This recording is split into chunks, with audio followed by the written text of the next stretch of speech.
more. Talk 107.3 FM, WBRP. Mornings with Brian Haldane off and running. Brian here with you, JP producing. We are broadcasting live from the 180 Pros studio, and we are broadcasting live as we start off 44 degrees, 44 in downtown Baton Rouge. Busy show for you this morning. Love how we're starting off the week. News heavy in the front hour, guest heavy after that. That guest list does include Governor Jeff Landry at 8:05, so let's get rolling. We start off with top stories and trending.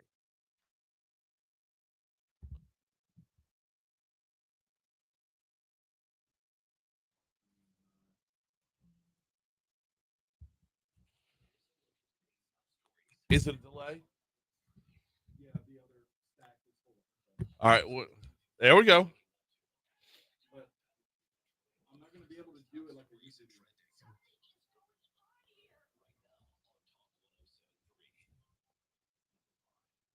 What happened, man? What happened? It slept in for an hour. It slept in for an hour? Yeah. The clock rolled back on it. Let me give the behind the curtain here, because this might happen as the morning wears on. Yeah, we had a major computer upgrade over the weekend, and this is the full-on reboot. Basically, we're going live with rehearsals. So, all right. Practicing in public. Yep. All right. Number 5 starts us off. Police arrested 3 people back on October 28th. After a traffic violation turned into a pursuit that led officers to a vacant house being used to sell several pounds of marijuana, according to BRPD. Officers attempted to conduct a traffic stop after a vehicle committed a traffic violation. When the vehicle refused to stop, short car chase began, and that chase ended on foot. After taking the driver and passengers into custody, officers collected several pounds of marijuana, a firearm, video equipment, and a lead on the house, where they found a heck of a lot more. One of the 3 missing lab monkeys that escaped from a truck following a crash on I-59 was captured Sunday morning, according to the Jasper County Sheriff's Office. Now, captured is an important part here. The Mississippi Department of Wildlife, Fisheries, and Parks captured the monkey after a homeowner on Highway 503 near Heidelberg found the animal on their property. Now, allegedly, that homeowner took some shots at the animal because, crazy monkey with whatever diseases, you're going to protect your home. But it is reported that it was captured instead. Fran Yu announced Friday they were a recipient of a $2.2 million Department of Education Title III Strengthening Institutions grant to fund Project Francis, which provides a comprehensive set of support services for students enrolled in preclinical and clinical programs to help them persist towards graduation. We are still not in the clear on the Tangipahoa River. Seafood tissue samples taken from the river last month contained harmful levels of arsenic in 5 of the 13 samples tested. This, according to Louisiana's Department of Environmental Quality. Got a report from my buddy who lives along the river and has been taking samples every single day. He says they're starting to get a little bit clearer, but you can tell definitively that a lot of oil just sunk to the bottom and is sitting there. 2 girls were hospitalized after falling from a Ferris wheel ride here in Louisiana. Both of them under 13 years old. They were thrown from a Ferris wheel ride at the Harvest Festival in New Roads on Saturday. Witnesses tell local news stations the Ferris wheel bucket tipped over around noon, dumping both girls onto the platform of the ride. One was airlifted to the hospital. The other went to the hospital by ambulance.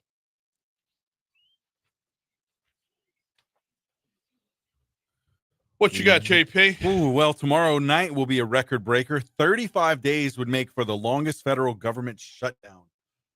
Wow. So it was previously, I believe 34 was the 2018 one, right? I'm about 90% sure I'm right on that. I believe you're right. Okay. Once you get past a month, though, this is where it really starts to hurt people. This is where people start to feel the pinch. And previously, this is where, like, hopefully they stop playing chicken. Because the rest of us aren't, there is a government that needs to be run. And every day that it's not, things are going on where I'm starting to get worried about the airports, first and foremost. The SNAP benefits, the food assistance, I firmly believe that eventually each and every state will find their way to cover things for as long as they need to. But it's those federal employees, like, how do we have interstate travel? Right. You can't shut down all the airports, and they can't go to work without pay forever. That's right. So hopefully we see a resolve very, very soon. Well, Jacksonville Jaguars kicker Cam Little set a new NFL record after successfully booting a 68-yard field goal at the end of their first half of the Sunday's overtime win over the Raiders. A lot of good football yesterday. Yeah. The Saints weren't good football yesterday. Ooh, no. A lot of good football yesterday. And a 68-yard field goal is just stupid. There's no reason anybody should be able to do that. It's absolutely insane. At a certain point, you start to, like when Tom Dempsey broke the record also many years ago at 63 yards, everyone thought that was never going to be broken. Right. And now here we are, 50 years later, 60 years later from that, and we've only moved back by 5 yards. That tells you how impossible it is, right? Yeah. So I don't know. The video is ridiculous. Right. Insane. Well, Brian, this morning we've got a shark alligator rule story, only this time the shark is the victim. Recent research is leading scientists to believe that when orcas hunt great white sharks, their favorite part to eat is the liver. Have you seen the video on this? Well, I think we've discussed this. Have we? Before. Have we? I think so. Okay. So the pod of orcas. It is a weird. The pod of orcas will surround the great white. They go for a younger one, by the way. Right. And they'll easier prey, I guess. Ram into it to stun it, but they'll flip it over so that they can have the top down on the fatty organs, is what it said. Bro. It's terrifying. Okay, we talk about football with the Jacksonville Jaguars, right? I don't like the idea of orcas huddling together and calling a play. Yeah. Right? I don't need orcas surrounding a great white shark and be like, 180, Omaha. No, they don't need to call plays. Man. Right. It's terrifying. I've seen one where there was a seal. Poor seal was trapped on an iceberg, a floating iceberg. Yeah. And the orcas strategically would go and make waves to knock it off. Strategically going underneath it to make waves. They know what they're doing, man. It's terrifying. They stay out there. I'll stay on land. That's it. That is their playground. Have it, y'all. Bro. We're coming up on 612 at Talk 107.3 FM. Hey, before we take our first break, got to remind you about the folks of the Baton Rouge Metro Airport. The Baton Rouge Metro Airport did some pretty great things this football season to make sure Tiger fans could travel. And one of those games and direct flights corresponding to that game is coming up this week. If you still wanted to hop on board, I believe it's not completely sold out. I know they're over 80%, but I don't think it's sold out. The direct flight to Birmingham for the LSU-Alabama game is available at flybtr.com. You fly out on Friday, fly home on Sunday. You can still book that at flybtr.com. Now, if you're looking ahead to the end of the season, direct flight into Oklahoma City to close out the regular season for the Tigers is available. If you are making your plans for Washington Mardi Gras, there's direct flights and indirect flights available for that. I can tell you the direct flight's going to sell out real fast on that one. But the Washington Mardi Gras, direct flights they keep adding over there. And the more we use them, the more they can add to them. That's what I love about having just a wonderful airport in our own backyard. Flybtr.com. And when you're bumping around flybtr.com, take into account the entire experience, not just the individual ticket price. The time you save, the money you save on parking, the convenience. It's just such a more pleasurable experience. Flybtr.com.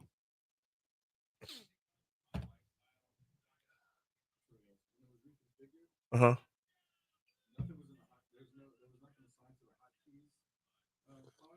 So everything was just coming out of the stack. I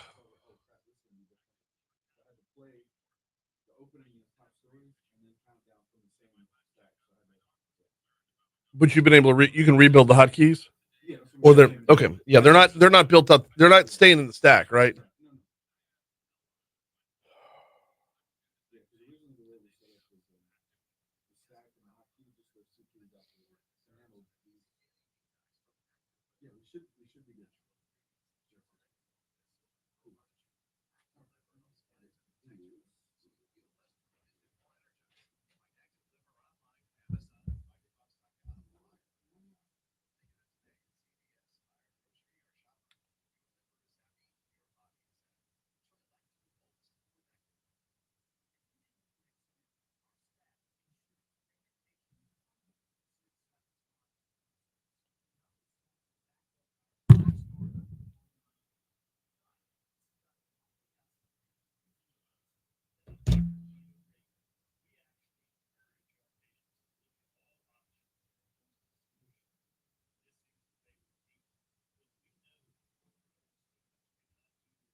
616 Talk 1073 FM WBRP mornings with Brian Haldane rolling right along. It is sports time. Saints were at it yesterday. LSU's back at it this week. But I got to start off with a moment of personal privilege. Can I get a moment of personal privilege, JP? What? This is your show, Brian. What do you have? Well, no, it's not my show. It belongs to everybody. That's a good way to look at it. Last night was the end of an era. Really? In the beginning. Oh, God, I'm going to get emotional. Last night was the end of an era and the beginning of another chapter. My daughter is in 8th grade at Our Lady of Mercy, and we played St. George last night for like the billionth time. Yeah. It hit me after the game. Like the team went out to eat at Lit Pizza, and my wife posts up a reel on Instagram this morning of like Abby through the ages. Y'all, parenting is awesome and parenting sucks. Seeing your kids do battle and put themselves out there. Look, I know we talk sports and we talk about the best of the best, the best in the world, right? We talk about the NFL and the NBA and college football, basketball, baseball, but like there is nothing better to me than seeing your kids play sports. And last night brought to a close this 8th grade team from Mercy who's been together they've added to them and lost a couple along the way, but for the most part since 3rd grade. It's a big chunk of their lives. And these girls did battle all the time with their hearts, minds, souls, everything.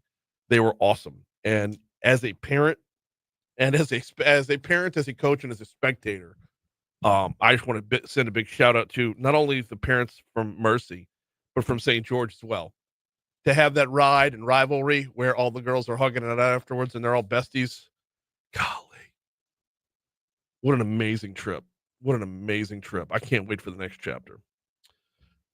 Now, as amazing as that is, it was a active reprieve from the Saints dookie yesterday. For the second time this season, Saints travel out west to take on a West Coast team. And for the second time this season, they come home with a loss. This time, 34-10 to the Los Angeles Rams. Rookie quarterback Tyler Shuck making his first NFL start. And this was a horrible team to do it against because they are really, really, really, really good. Shuck only threw for 176 yards and a touchdown. He was intercepted once. The Saints' lone touchdown came in the second quarter. It moved the score from 20-3 to 20-10.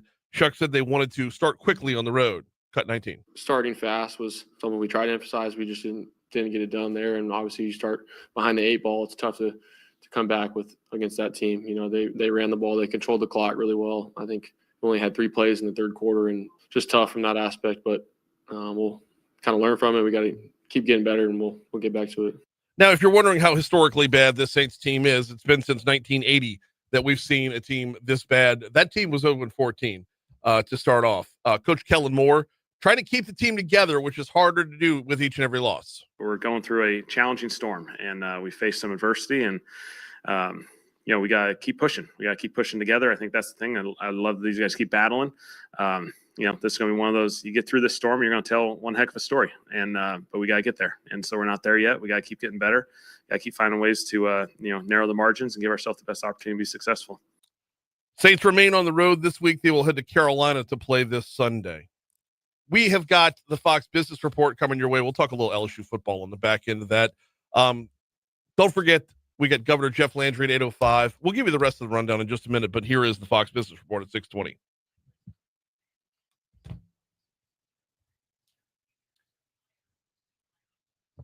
And you kind of caught me off guard with that one. Wasn't prepared for that. I wasn't prepared for it either. Come on, man. I was fine until my wife posted an Instagram reel this morning, and it just sucked the tears right out of my face. Yeah.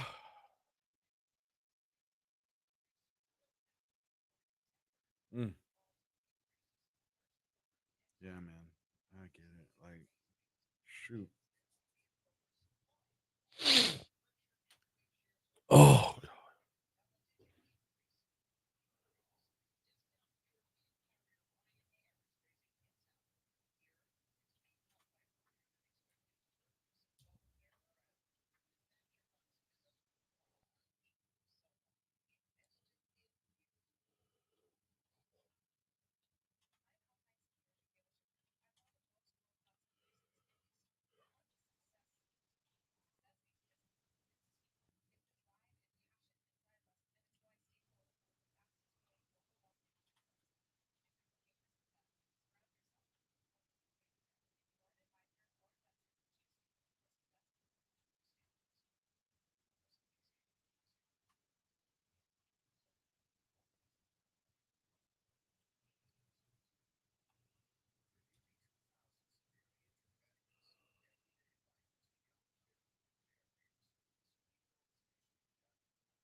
After you've got that up to speed over that, were you able to dub the Cassidy thing? I did. Okay.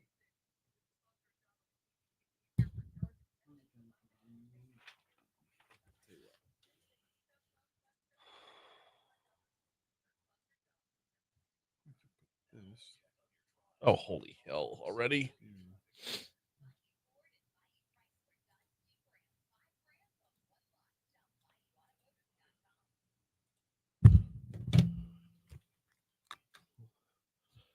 Nothing really out of the ordinary to talk about in our traffic to start off your morning. On I-12 westbound coming in from Livingston Parish, you've got your normal congestion around Denham Springs, normal congestion again around the 10-12 merge. Nothing that's really going to slow your route up a little bit. You're just not going to have that much elbow room. Over on 10 westbound coming in from Century Parish will look great. 10 eastbound coming in from West Baton Rouge. Also Golden. 110 looks good in both directions. Both bridges are wide open, and we have zero traffic, surface street accidents to report as well. That's your look at traffic from the Talk 107.3 Traffic Center.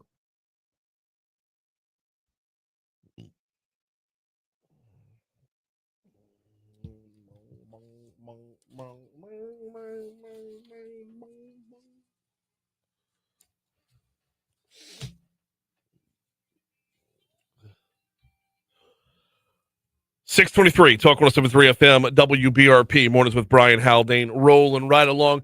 Just to put a button on sports, LSU will be back at it this week, and it will be our normal week over on our sister station 104.5 ESPN. Coaches weekly press conference coming up later on this morning, right around noonish, is when Frank Wilson, interim head coach, will hit the microphone. He will have no shortage of things to talk about. Supposed to be looking ahead to the game against Alabama. However, I'm sure there will be questions all over the map when it comes to really just of all the goings on at LSU right now. And, how do you keep focus? How do you, where's the team in terms of their ability to keep at least one eye on finishing out the season as strong as they possibly can? LSU comes into the week not ranked at all. Alabama comes into the week ranked number 4 in the nation. Game, of course, will be 6:30 p.m. on Saturday. You'll hear it on our sister station, Eagle 98.1. But you'll have the normal week walking up to it. Monday press conference, Wednesday conference, Wednesday coaches teleconference. Thursday night, I believe we'll have Frank Wilson doing the coaches show. And then, of course, we'll have a football Friday on our sister station. So just setting the table for a little bit of return to normalcy on the football front, as last week was all over the map. And we'll talk about that a little bit more later on in the show. All right. It is 6:25 at Talk 107.3 FM, WBRP. Before we pick back up on the news, then, got to remind you about the folks over at 180pros. 180pros.com is their website, 180pros.com. What are you getting over there? I'll tell you, you're not getting an IT provider. You're getting an IT partner. When it comes to your company's network, when it comes to keeping you up and running, when it comes to timely upgrades and unbelievable cybersecurity, 180pros.com is the website, or I would highly recommend calling 225-330-2200. 225-330-2200. Why do I recommend calling? Because everybody's out there online. 180 Pros is here locally. Talk to someone individually. Talk to a person. That's how you get a partnership. It starts with that relationship. 180pros.com or 330-2200. All right. We are over a month into the federal government shutdown. We are looking at possibly more. There doesn't seem to be an end in sight. We are seeing Republicans on the Senate side saying, let's have another vote, and Democrats on the Senate side saying, well, it's going to be the same as the last one. And the Republicans saying, well, you voted, 10 times, no. 11 times, no. 12 times, no. 13 times, no.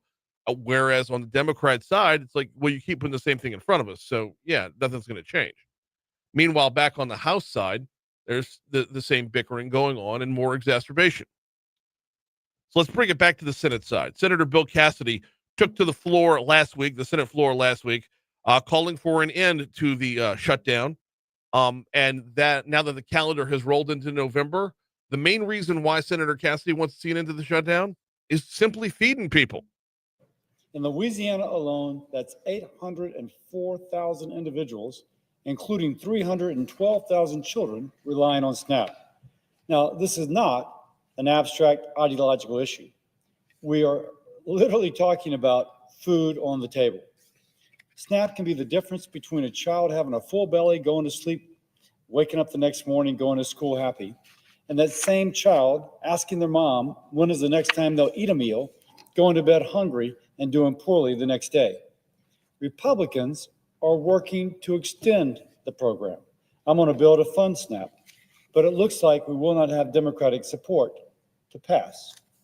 Mr. President, there's a lot of empty dinner tables and a lot of children going to bed hungry.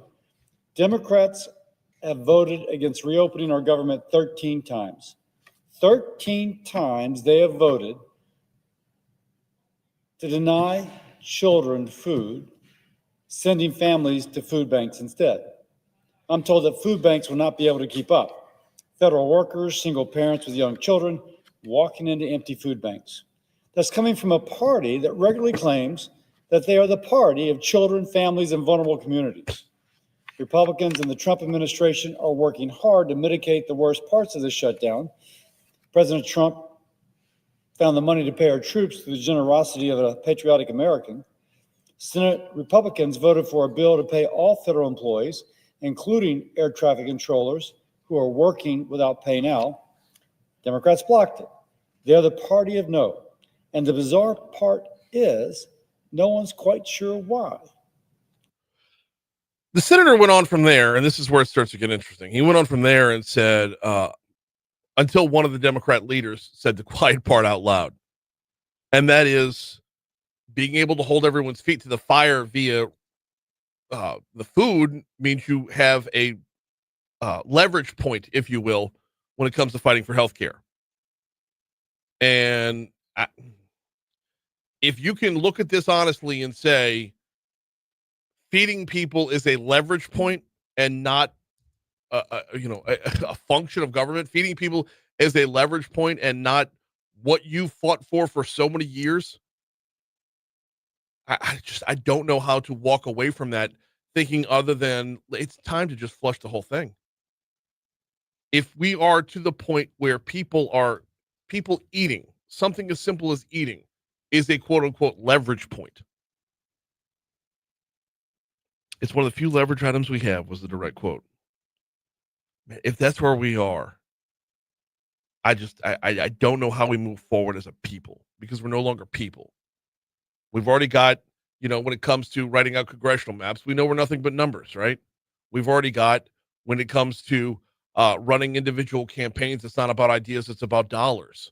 We've already got, when it comes to on voting day, it's just we're all different blocks. The lack of humanity in the whole system is just way, way beyond compare. All right, quick break. News, traffic, weather. Let's talk a little bit about last Friday's press conference next. Okay, do you have the cuts written down from last Friday that Kay dropped in as we were doing everything live?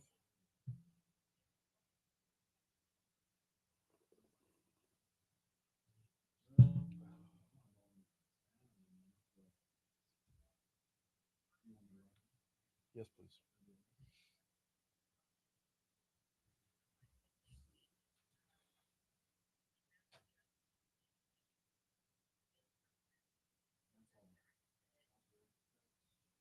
Yeah, they're not all Osbury, but I'll know which ones are which.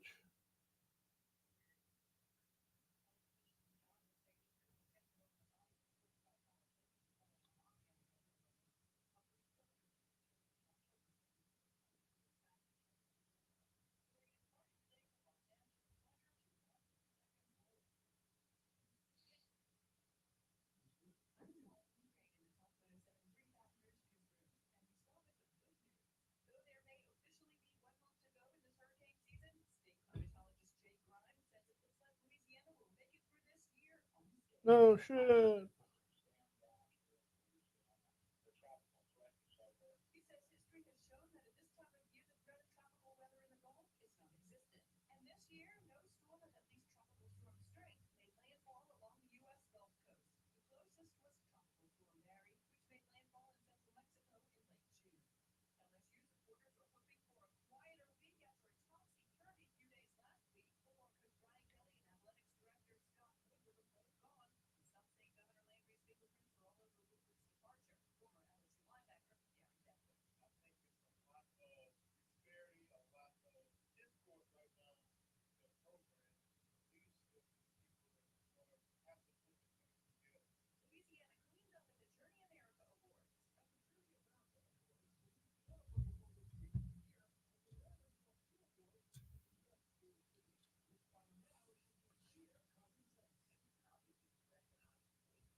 Wow. I hope Lafayette hears that.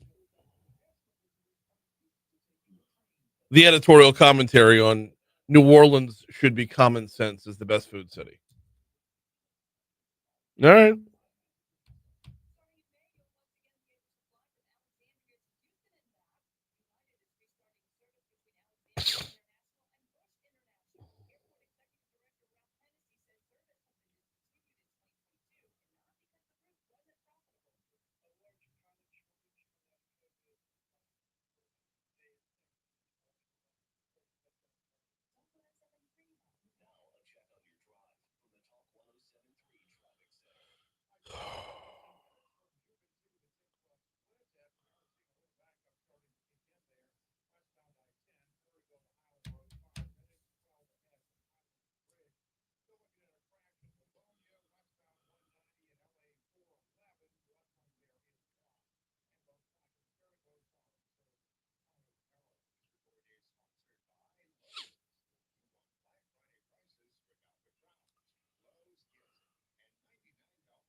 Yeah, I'm gonna do my break. You can bring it over. I'm doing my break live.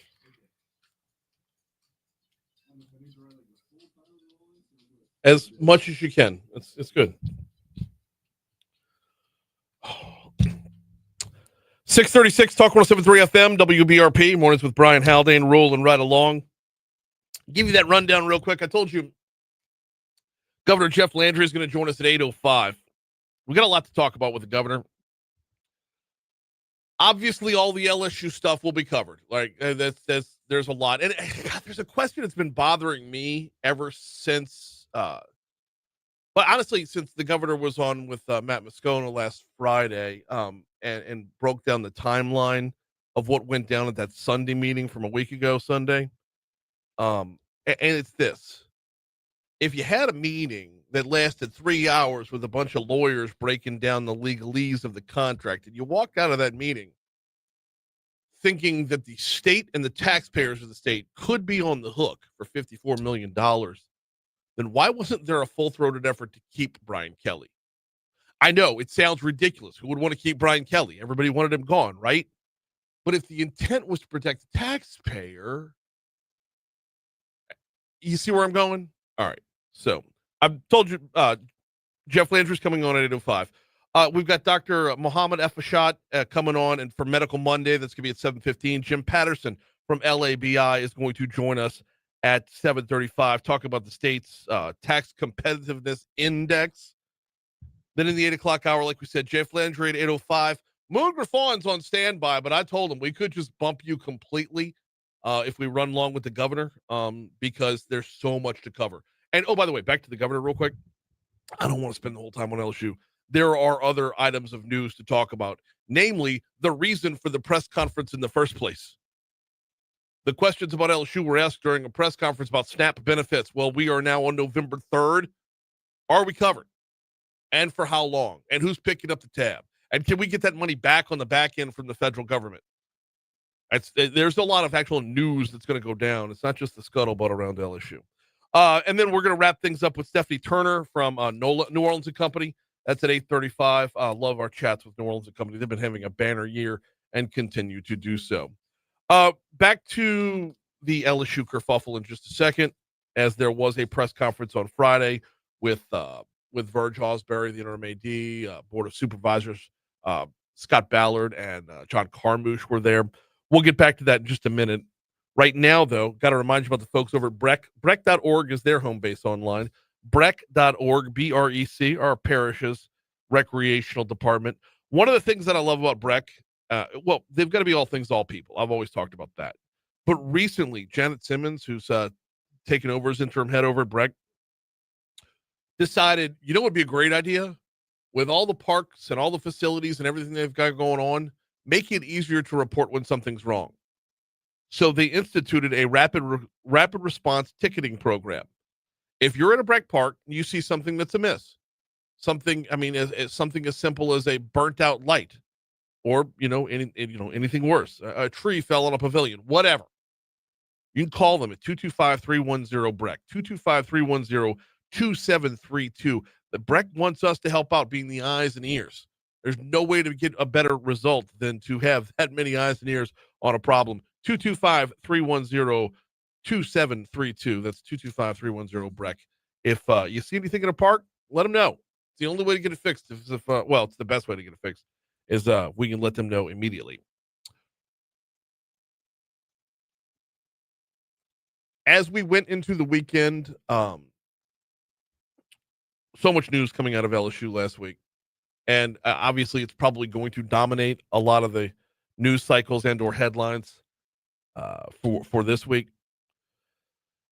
There was a press conference held on Friday to clear up as much as they could from inside LSU. And the part of that press conference was talking about finding the next head coach. In fact, Verge Osbury, the interim athletic director, and we're going to cut to first. Verge Osbury addressed that kind of first and foremost, saying, he's putting together a committee. I formed a committee.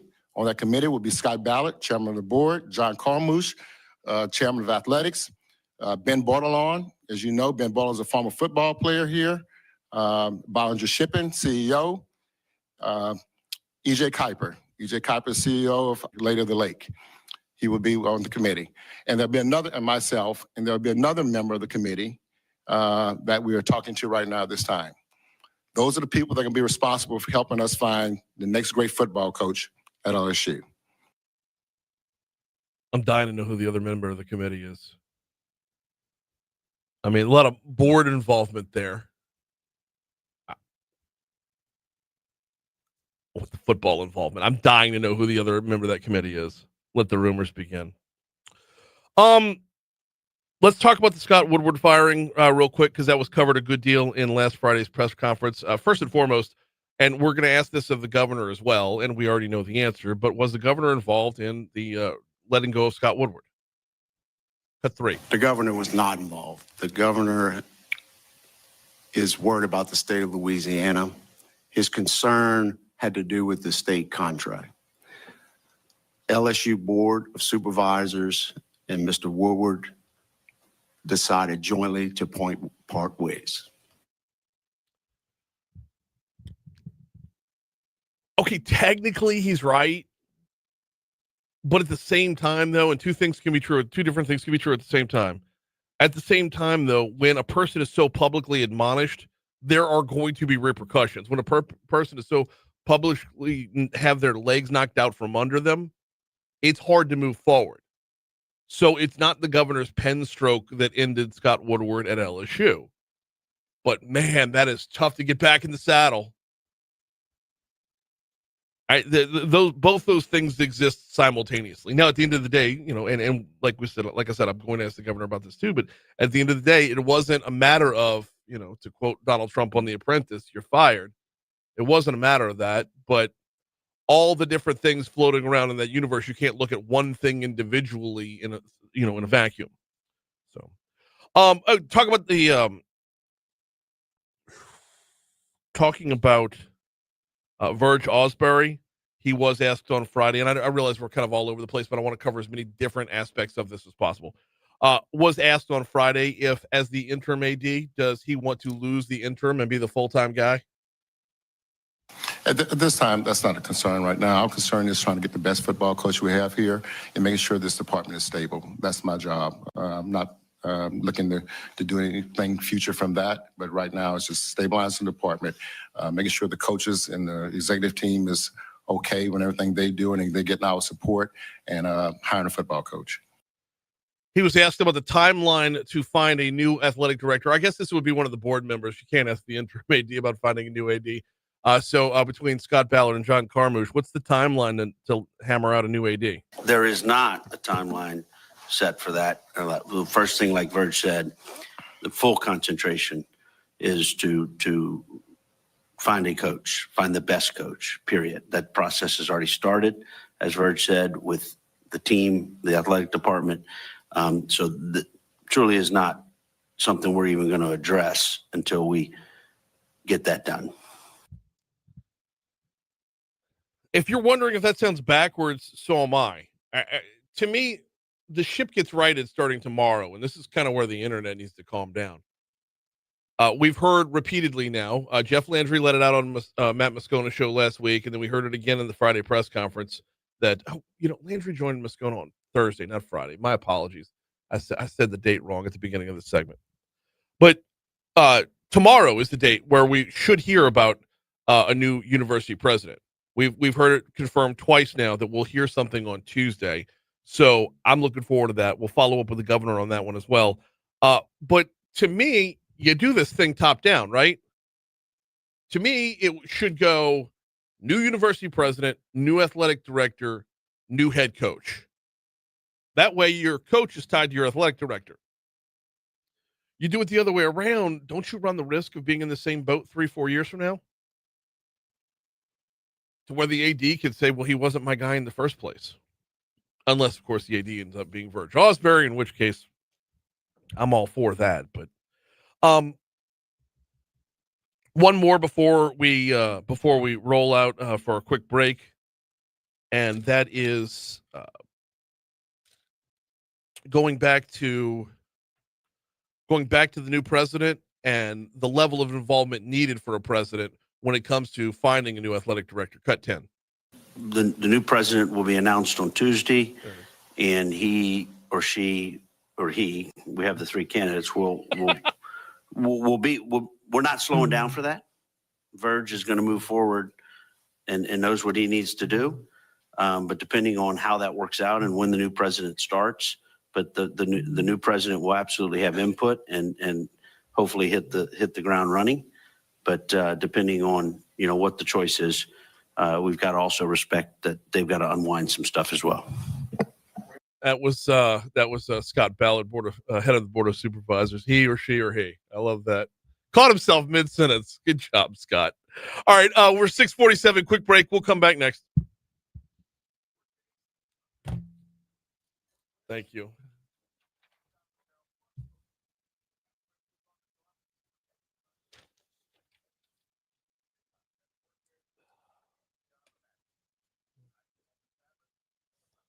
All right, Facebook, who do you want to see?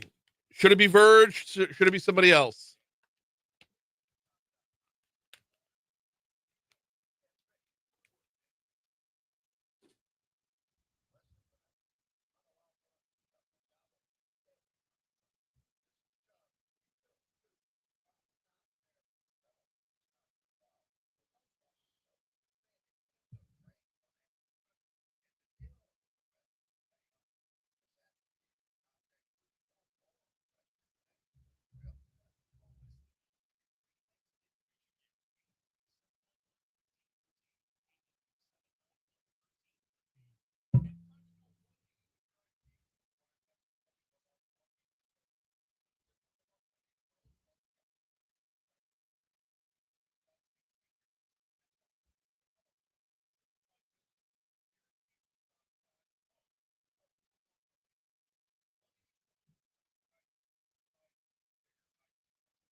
Honesty. Amazing group of girls. Really should have.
I drank a lot this weekend. Like, I got plenty of rest if I wasn't sleeping it off. Like, if it was just regular rest, I would be so golden this morning. But like, we had one of those rare weekends where schedule availability and friend availability were compatible. Started with the best Halloween party in town on Friday night. Come on. Oh yeah. And then a buddy of ours has a brick oven outside, made pizzas on Saturday night. Yeah. Passing, he's got jars of. Dang. Probably shouldn't say that because it's not exactly. But sounds like a good time though. Dang. It was a good time. And then last night after the game, we went to in between games we went to a Mexican restaurant, and then after the game, we went to Lit Pizza. I didn't eat it. Well, we had some like cheeseburger, but like there's a lot of beer. A lot of beer for a Sunday night. Guess so, man. Golly.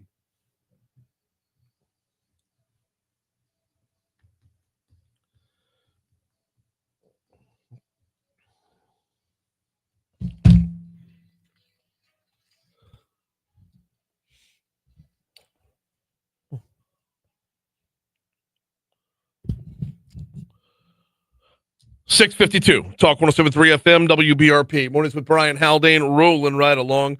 I'm about to put a button on hour number 1 and hour number 2. We've got Dr. Mohammad Al Efishat. He's going to be talking with us from Medical Monday with the folks over at Our Lady of the Lake. We've got Jim Patterson from LABI coming on at 7:35, talking about the competitive tax competitiveness here in Louisiana.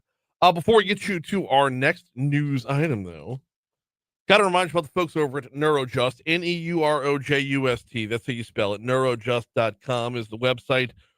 Who needs to hear about Neurojust? Anybody with a loved one who is suffering from anxiety or depression. And if you're in that boat, listen up.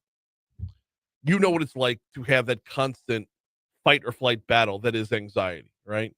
To have those constant 6-foot waves crashing in your head. You know how exhausting it is because it's inescapable. That's what the word constant means. Neurojust does things a little differently when they go to treat anxiety and depression. If you've been treatment resistant for the sit down, talk it out therapy, if you don't like the prescription drug avenue, the diminishing returns or side effects or just ineffectiveness of it, look up transcranial magnetic stimulation as a therapy option. FDA approved, non-invasive, zero side effects, and they've got receipts, y'all. Response rates of 70 to 80%, remission rates of 60 to 70%. This is what they specialize in over at NeuroJust. The treatment itself is sweeping the nation. We're actually lucky to have it this early on. Usually it's only in like major markets, but we've got it right here in Baton Rouge, right here on Bluebonnet. Look them up online at neurojust.com. All right. We are less than a month away from the end of the 2025 hurricane season. You heard this in news at the bottom of the hour from our news partners at Louisiana Radio Network. Jay Grimes, our state's climatologist, not really putting a button on it, but putting a button on it. I do think we can stand down here in Louisiana. The tropical threat is over. As it stands right now, the National Hurricane Center's radar says tropical cyclone activity is not expected during the next 7 days, which is good. Grimes says it's because history has shown this time of year the threat of tropical weather in the Gulf of Mexico is basically non-existent. November 1st is the latest that any location west of the Mississippi-Alabama state line has ever had to deal with a landfall. Okay, good to know. Now, Grimes says not only is Louisiana out of danger this year, but our neighbors to the east, they can breathe a little sigh of relief as well. Not only are Texas and Louisiana out of the picture, but the central Gulf Coast is out of the picture in terms of history. So, we'll keep all the radars open through November 30th, and always remember that when it comes down to it, it doesn't take a hurricane to do damage. You can have bad storms in the winter that knock out power. You can have bad storms that, remember back in 2016, and I know this wasn't in the winter, but back in 2016, that was not a hurricane that caused the flood. Same thing with 2021 for that matter. So it doesn't take a named storm to do damage. That we could be susceptible to that at any time. Now, that being said, as we put a button on this year's season, I'm curious to see how it's going to be remembered. Because if we go back to the top of the page, if we go back to the beginning of the hurricane season, we were told by all the experts that it would be an above average season. And we had 1, 2, 3, 4, 5, 6, 7, 8, 9, 10, 11, 12, 13. We had 13 named storms this season. None of them hit the Gulf. None of them really showed any impact at all. Tropical Storm Barry made landfall in central Mexico back in June. And then I'm trying to remember if it was Fernand or Gabrielle that the storm surge pushed up on the East Coast, but that was about the closest we came. Everything else was out there attacking fish. Everything else was just things going on in the Atlantic. So I'm curious as to how when the hurricane experts take a look at this year's storm activity, are they going to be pushing a narrative that, it was really, borderline pleasant? Like, are we going to hear, hey, nothing really affected us in America as far as storms were concerned? Or are we going to hear the narrative that there were 13 named storms? Which means come next year, you're looking at another super active season. And the flip side of that is when you have 13 named storms and nothing comes anywhere close to you, these are the seasons that build up towards a really bad season hitting home. These are the times when people start to ignore warnings and whatnot. What are you talking about hurricane season being bad? No, remember last year they said it was going to be bad? We got nothing. That all starts with times like this. Not trying to be an alarmist. Not trying at all to be an alarmist. But if you see the National Hurricane Center come out at the end of the season saying 13 named storms, so obviously it was busy. It was right in the range of what was originally predicted, which, if I'm not mistaken, was 13 to 17. I got to go back and double check that before I say that out loud, but I already said it out loud. I believe it was 13 to 17. I'm about 90% sure I'm right there. It's hard to go back and find because they adjusted it midway through. But if the original was 13 to 17 named storms, then they were right in their prediction, and their prediction was an above average storm season. So, that being said, looking forward to closing the book on it. Looking forward to closing the book the whole way through, not just in principle, but in reality as well. And then we'll start to gear up for the next season. In the meanwhile, we're going to start to gear up for our next hour in just a little bit. Hey, coming up next hour, we'll have top stories and trending to start off the hour. I'm really looking forward to this conversation with Governor Jeff Landry at 8:05. But before that, I'm really looking forward to our conversation with Jim Patterson. Louisiana's 31st overall in the state business tax climate index. How did we get there, and can we do better? It's a great conversation we're going to have half an hour from right now. Right now, here comes news on Talk 107.3. Am I early? How early? Okay.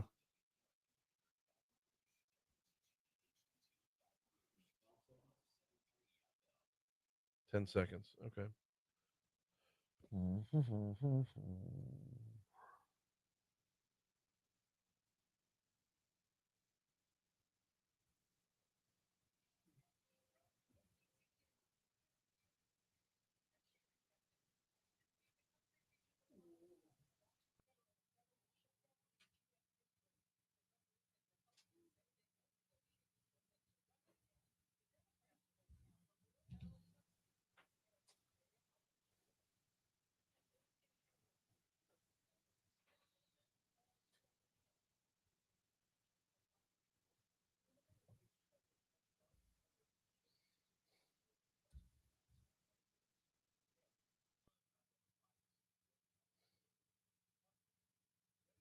$13 and $19. Damn it. I thought I was okay.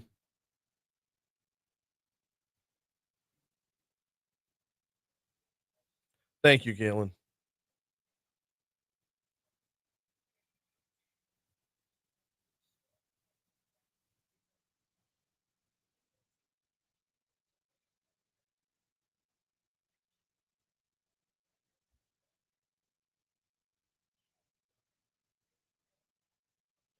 I actually have that in my notes, Galen.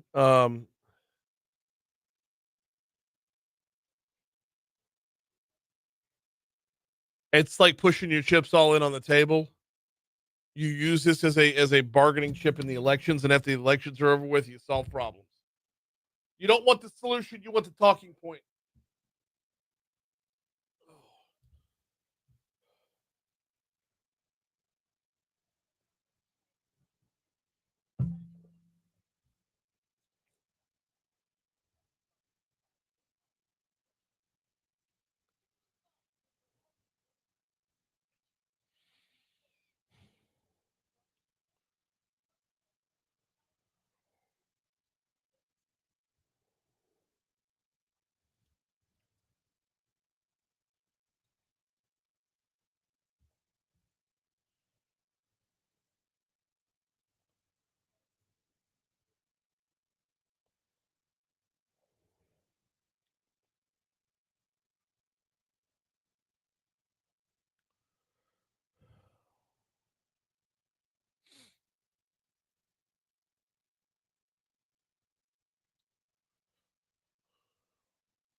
Galen says, as a parent, you want your children to grow up, but not too fast. Yet time seems to fly by. Get some videos of their sporting events for viewing later. Oh, we got plenty of videos and pics. Plenty. The reel that Christy posted up, there's, I think it was fourth grade. But there's a picture of, while we're introducing starting lineups, me kissing Abby on the forehead, or on top of her head. And she's on cloud nine to be out there playing basketball. This is like before dad was cringe, you know?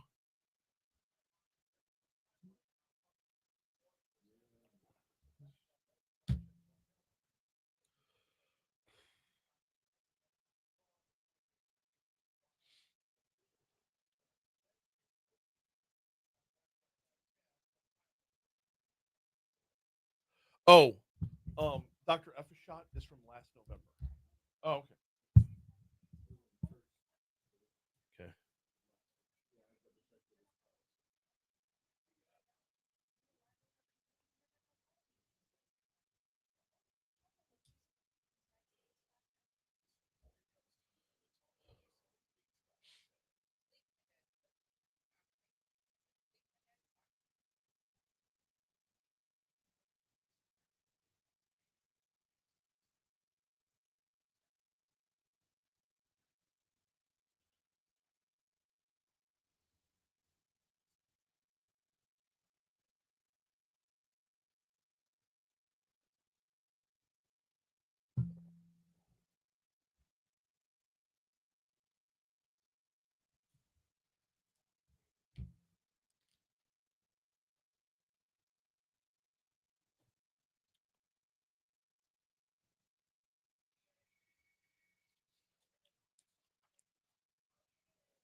What?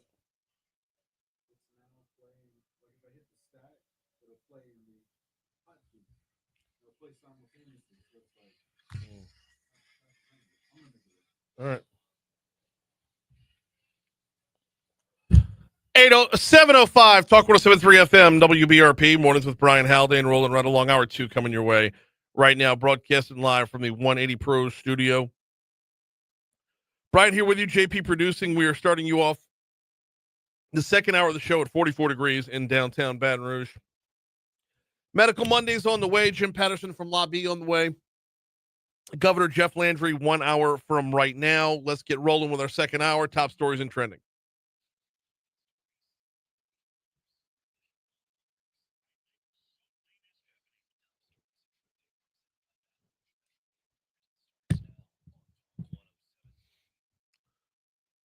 Two girls, both under 13 years old, were thrown from a Ferris wheel ride at the Harvest Festival up in New Roads on Saturday.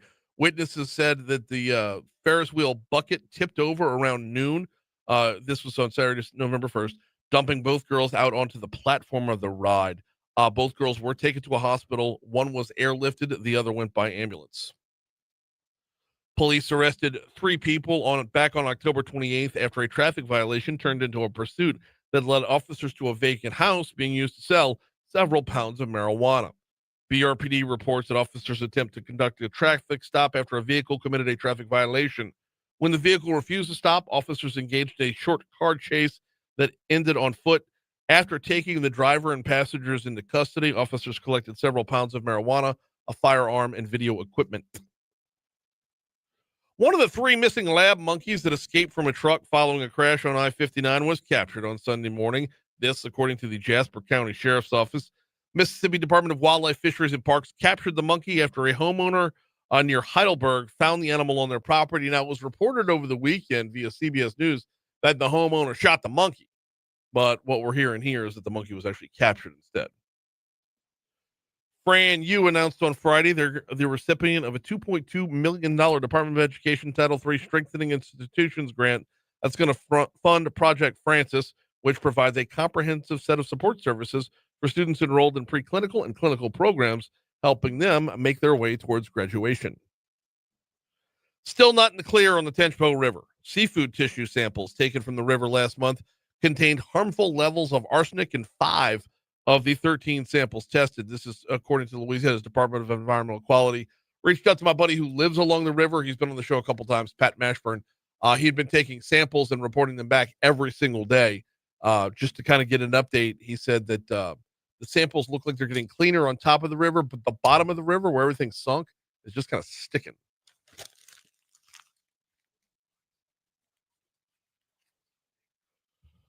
All right. Well, tomorrow night will be a record breaker. 35 days would make for the longest federal government shutdown. 35 days worth of shutdown. Oh, man. And when we talk to the governor at 8:05, the number one thing I'm asking about is the SNAP benefits. I know everybody wants to know all the scuttlebutt behind LSU and whatnot, but the SNAP benefits, that's the responsible thing to do. It's the news of the day as we have rolled over into November. That's right. That's right. In other news, Jacksonville Jaguars kicker Cam Little set a new NFL record after successfully booting a 68-yard field goal at the end of the first half of Sunday's overtime win over the Raiders. It's just stupid. No one should be able to, like when Tom Dempsey kicked the ball 63 yards like 50 some odd years ago. That was stupid. Yeah. This is like to go that long with the record not being broken and now have it broken by 5 full yards. There is nothing the human body can't accomplish. It's insane. It's insane to watch. Boot meets ball, ball meets atmosphere. Like, that's ridiculous. So impressive for sure. In other news, we've got a shark alligator rule story, only this time the shark is the victim, Brian. Recent research is leading scientists to believe that when orcas hunt great white sharks, their favorite part to eat is the liver. So, videos taken by scientists in Mexico reveal how the crafty whales managed to snag bites of the apex predator's fatty organs. Researchers filmed 2 orca hunts in the Gulf of California, one in 2020 and another in 2022. They show the pods attacking young great white sharks by flipping them on their backsides to stun them, then slicing their sides open to extract their livers with fava beans and a nice Chianti. Not really on that last part. They show the pods attacking. The team published the findings of their video studies in the journal Frontiers in Marine Science on Monday. So, well, first of all, turnaround time here. You did these studies in 20 and 22, 2020 and 2022. It's like late 2025, and you just get to report on this. No, man. I want to know about the surgical precision of the orca and the great white shark's liver here, man. It's terrifying. Yeah. By the way, so they start off before they stun them, they blow bubbles to deter them. Deter the like during the hunt, if a sea lion lurks, trying to sneak away with like a free meal, they'll blow bubbles to make sure that the meal belongs to them and them only. So it's crazy Very stuff. strategic. Man. I know. Orcas, man. Huddling up, calling the play, and then running the play. And we think of like sharks, especially great white sharks, to be at the top of the food chain, right? They are apex predators, yes. And then orcas are like, no, you're prey to me. Look, Obi-Wan Kenobi said it best. There's always a bigger fish. That's it. Or was it? Was that in the Phantom Menace? Did I just quote the Phantom Menace? Did you? Oh, someone's going to revoke my Star Wars card. You know what? I'll hand it over gladly at this point. There you go. We got Medical Monday coming your way in just a little bit. Do need to remind you about the folks over at Vex European. VexEuropean.com is their home base online. 800-4706. 225-800-4706 is their phone number. 6265 Benefit Drive. On the backside of Industriplex if you're swinging by there. But I would recommend hitting up VexEuropean.com to make your appointment. The appointments tab is right there on the homepage. And while you're there bumping around a little bit, get a look at what vehicles they service. And this is important because they are specialists. They specialize in European vehicles. So if you see your vehicle's name on that drop-down list, go ahead and make your appointment. Or actually, I would recommend seeing if you can't score some money off of your first visit. They do have specials up there as well. Sorry. Also, while you're there, go ahead and read the reviews. I mean, there is no shortage of great reviews, and they're constantly rolling in. For example, 1 month ago, Greg said 5 stars for Vex European. Great customer service, passionate, knowledgeable. Not sure I can ask for more, but they give it to you anyway with a great waiting lounge, free local shuttle service. He says ask for Josh if you go by. I did with Vinny. I mean, everybody on the team's awesome. Check them out online, VexEuropean.com.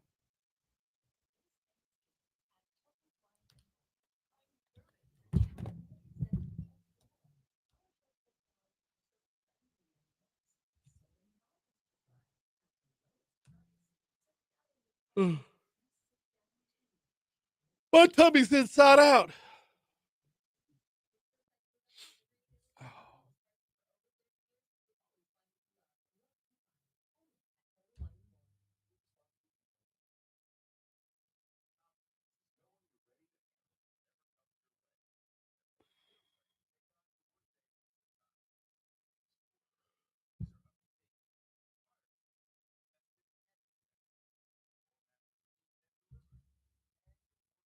I have to run upstairs real quick. Medical money's coming your way. My dumb ass lifted on Saturday. Drank my ass off Friday night. Lifted on Saturday. I was trying to sweat all the booze out. Yeah. I was like, I could do more than just try to sell. I was excited.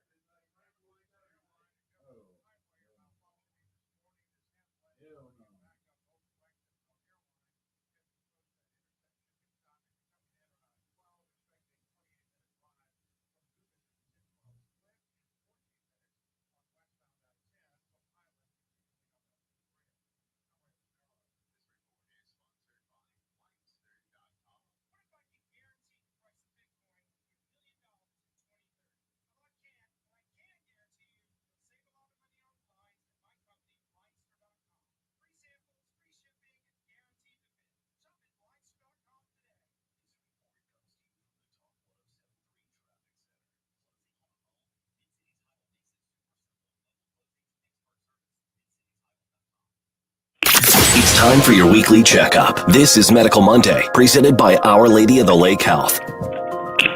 Yes, it is time for Medical Monday, and as I'm sure you noticed, heading into the weekend, we've rolled the calendar over to November. That would make it Pancreatic Cancer Awareness Month, and we're welcoming back to the show Dr. Mohammad Al Efishat, an expert in surgical oncology and pancreatic cancer over at Our Lady of the Lakes Physicians Group here in Baton Rouge. Dr. Mo, welcome back. How are you, sir? I'm doing well. Good morning. How about you? Doing very well as well. Ready to rock and roll here because look, there's hundreds of types of cancer and only 12 months out of the year. So when one of them rises to the level of having an awareness month to go along with it, we should obviously give that one a little bit of attention and raise awareness. So let's start with pancreatic cancer awareness.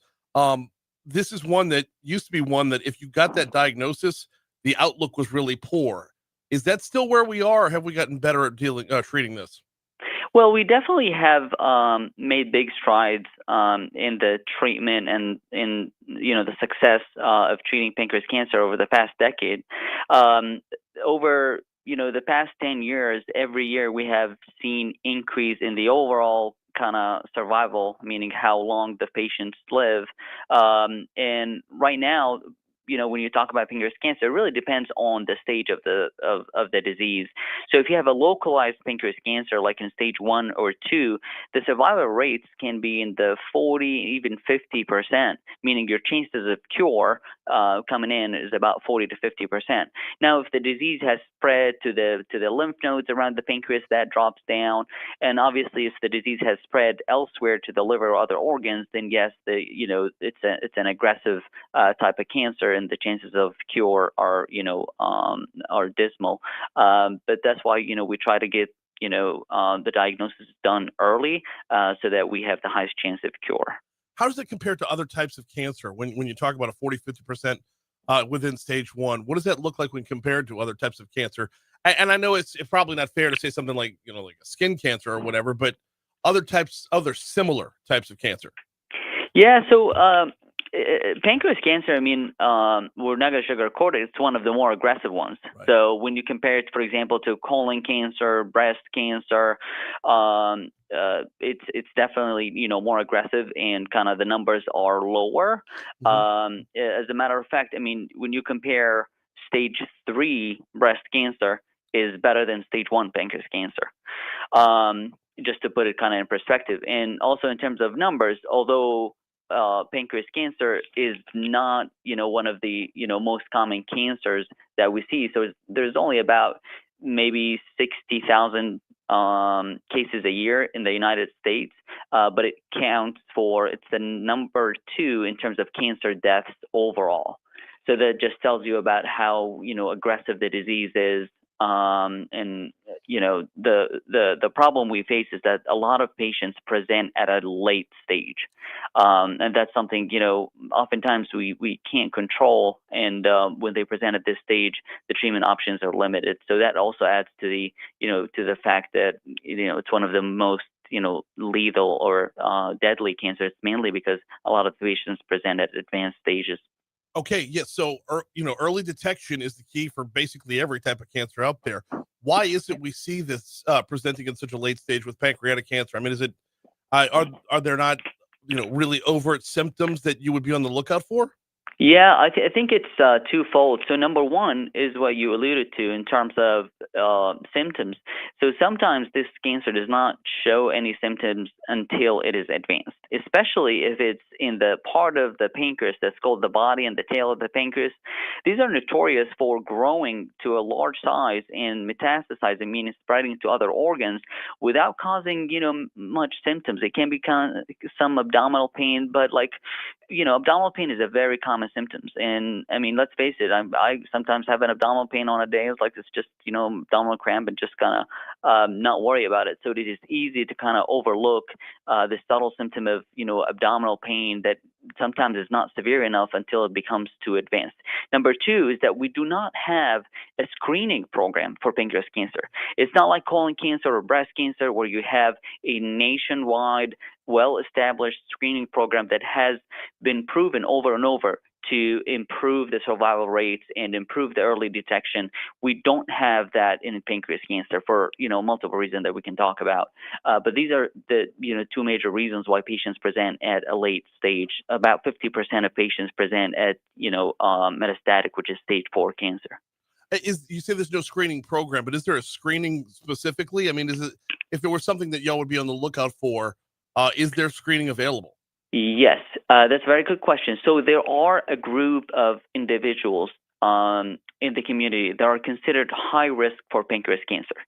These are individuals who have family history of pancreas cancer, meaning mom or dad had pancreas cancer, and especially if they have a gene mutation. So if you look at the NCCN guidelines, if they have a gene mutation that leads to increased risk of pancreatic cancer, then they should be enrolled in what we call high-risk pancreas cancer screening, which we offer here at Our Lady of the Lake. Talk with Dr. Mo from Our Lady of the Lake, as it is Medical Monday, and we're talking pancreatic cancer. So if you are part of that higher risk group, if you do have a family history of it, obviously there's measures of prevention you would want to take earlier on in life. So what does prevention look like? What should you be avoiding or doing or not doing in order to stay, improve your chances of staying clear? Yeah, so for the patients who are at high risk, really, we need to keep them on a tight kind of screening program. So they need to have an MRI and endoscopic ultrasound every year. We also send tumor markers and blood tests. So these are it's a minority of the population. But to answer your question, for the majority of the population, in order to decrease your chances of getting pancreas cancer, you need to avoid the risk factors for pancreas cancer. That's the best way of, basically there's no screening, but you can decrease your chance of getting it by avoiding smoking, by maintaining a healthy weight. Diabetes is considered, one of the risk factors. Chronic pancreatitis, which most often is caused by drinking alcohol, but it also can be caused by gallstones or stones in the gallbladder. And there are other environmental factors. There are certain chemicals in the environment, like pesticides and benzene and other chemicals that can increase your risk of pancreas cancer. Talk with Dr. Mo from Our Lady of the Lake about pancreatic cancer. Let's move over to once there is a diagnosis. Let's talk about treatment options. What are there? So in order to cure pancreas cancer, you need a combination of surgery and chemotherapy. Sometimes we also utilize radiation, especially when there's involvement of the arteries and the vessels surrounding the pancreas.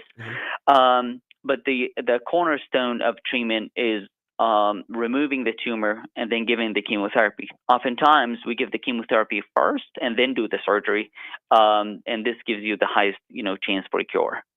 So the surgery plus the chemotherapy. So you're basically talking about hopefully removing and then just like making sure all the bases were covered after it. Yeah, so that's exactly right. So the surgery removes the bulk of the tumor, but we know that pancreas cancer is a systemic disease even at stage 1. And what that means is that cells from the tumor itself escape and they're floating in the blood. So even if you have stage 1 pancreas cancer, so we took the tumor out, we diagnosed you with stage 1, you will still need chemotherapy because we know even stage 1 pancreas cancer can have these cells floating in the blood and they can cause the cancer spread or the cancer coming back. So that's why everybody gets chemotherapy. Dr. Mo, it sounds so daunting. Is this one where we see recurring, more often than not, recurring cases? I mean, this sounds like one where once you're in the clear, or how confident can you be that you are in the clear? Yeah, so and this stands true for most cancers. We define cure as having no evidence of disease for 5 years. Okay. So after 5 years, we can kind of say that, okay, you're cured. And for a patient who had pancreatic cancer and had the full treatment, we keep getting CAT scans every 3 to 6 months for the first 2 years, and then every 6 to 12 months for a total of 5 years in order to make sure that the cancer does not come back. But in general, after the 5 years, we kind of declare the patient cured of the cancer. I guess it's a long time before exhaling, but at the same time, better safe than sorry. Right. That is exactly right. Yep. Let's talk about what's new. Let's talk about advancements. What's the latest when it comes to diagnosis and treatment? Yeah, so I think the world of minimally invasive surgery and robotic surgery has made a significant impact. So we do robotic pancreas surgery, including the robotic Whipple procedure and robotic distal pancreatectomy, and this allows the patient to recover faster, so that they can get to the chemotherapy faster and not miss the kind of what we call the golden window in which chemotherapy is most effective. Say we do the surgery November 1st, the patient really should get the chemotherapy within 6 weeks after the surgery. And having, smaller incisions and, a quicker recovery, and especially for patients who are older, it gets them back on their feet much faster. So I think that's, a huge, advancement in the field. And from the screening standpoint, we have artificial intelligence technology in which we detect all the incidental pancreas cysts, because some of these can turn into cancer. So we have a program at Our Lady of the Lake in which we capture all these incidental cysts that may have been kind of found on a trauma CT scan, meaning you get in a car wreck, you get a CAT scan, and we find a pancreas cyst. We want to make sure that these don't go unnoticed or fall between the cracks. So we enroll them in our pancreas cyst clinic, and we keep an eye on them with MRIs to make sure that they don't turn into cancer. As a matter of fact, 20% of pancreas cancer originate from such cysts. So this screening program is, one of the ways that, we have in order to catch them early and intervene before they turn into full-blown cancer. Is there any harm in removing a non-cancerous cyst? Like, there's no benefit in leaving it there, so why not? That is a very good question, and this is a conversation I have, with so many patients every week. The thing is that it's a matter of risk and benefit. Pancreas surgery is a big surgery, so we don't want to do a surgery that has relatively high risk of complications if we're not going to help you. So some of these cysts are going to stay the same size and don't turn into cancer, and they're going to behave well. So there's no need to remove them, no need to put the patient through a surgery.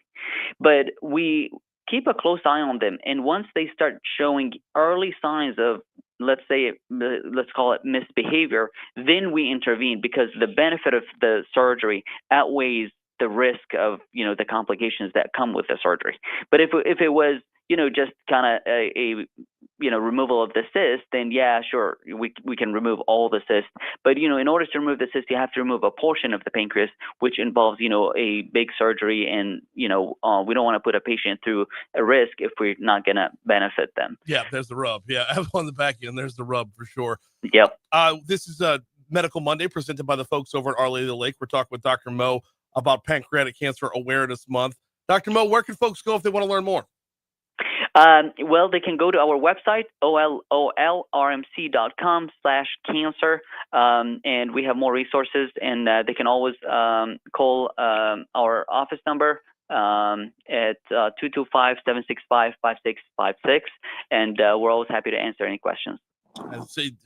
Fascinating information. Really, really appreciate the time this morning. Great stuff. You got it. Thank you so much for having me and for raising awareness. We're at 7:27, about to roll over to 7:28 at Talk 107.3 FM. We just did roll over to 7:28. Excuse me. At Talk 107.3 FM WBRP. Always appreciate the partnership over there with Our Lady of the Lake, bringing us Medical Monday every single Monday. Dr. Mo, really, really fascinating conversation. It'll be available on demand at talk1073.com after the show is over with, if you wanted to check it out. Win big this holiday season. Talk 107.3 and Citizens Bank and Trust want to cover your rent or mortgage in 2026 up to $15,000. Enter now at talk1073.com. Home for the holidays, brought to you by Citizens Bank and Trust. We do not have enough time to hit another full-on news story before we have news at the bottom of the hour. But on the back end of news, we are going to talk with Jim Patterson from LABI. What is Louisiana's ranking when it comes to our state tax competitive index? I'll tell you the short answer of the story, or the short spoiler. We're number 31 overall. Is it good? Is that bad? Is that better? Is that worse? How did we get there? How do we move up? We're going to talk about all these things with Jim coming up about 7 minutes from right now. Now, about 37 minutes from right now, we are going to talk with our governor, Governor Jeff Landry, slated to be on the hotline at 8:05 this morning. We are going to get caught up with the governor on a number of different topics. Yes, I know all the LSU stuff is top of mind right now, but there's a lot going on. So we're gonna kind of have kind of a buckshot approach to the whole thing. SNAP benefits are important. We've rolled over into November. Did Louisiana get done what a lot of other states couldn't get done?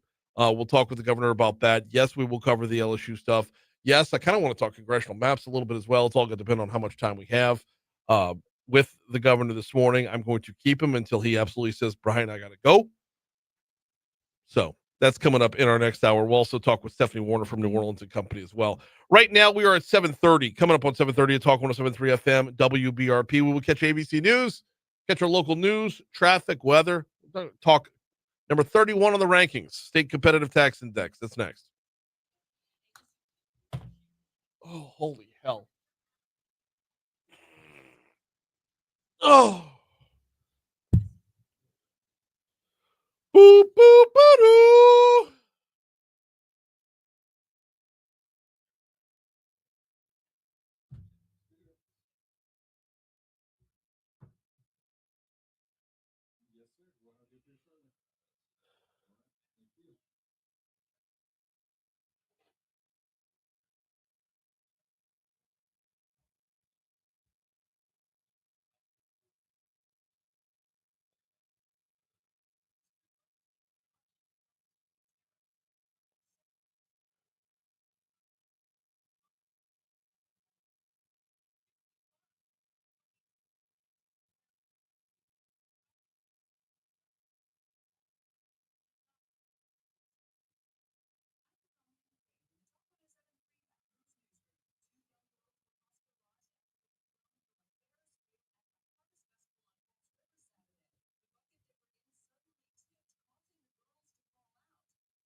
Is that Jim?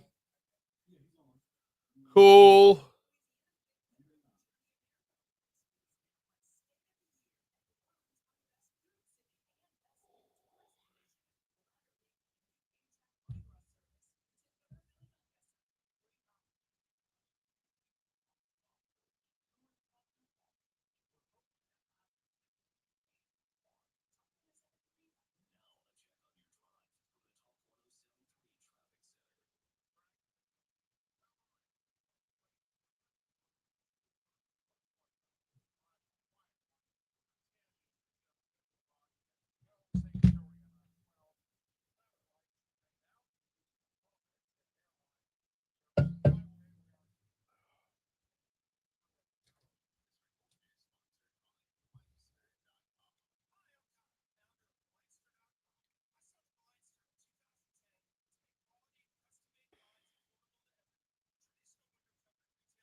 I don't know.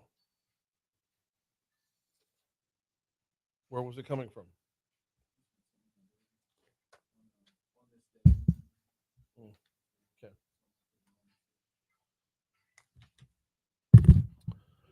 836 Talk 107.3 FM WBRP mornings with Brian Haldane rolling right along. Time to visit with the good folks over the Louisiana Association of Business and Industry. Jim Patterson's on with us this morning. How are you, sir? Good morning, Brian. It's been a little while. How are you this crisp Monday morning? It has been a little while, and I am awesome. I love when the weather gets in this window here, where it's not too cold yet. You don't have that bone biting cold of the winter, but you do. You don't get punched in the chest by humidity either.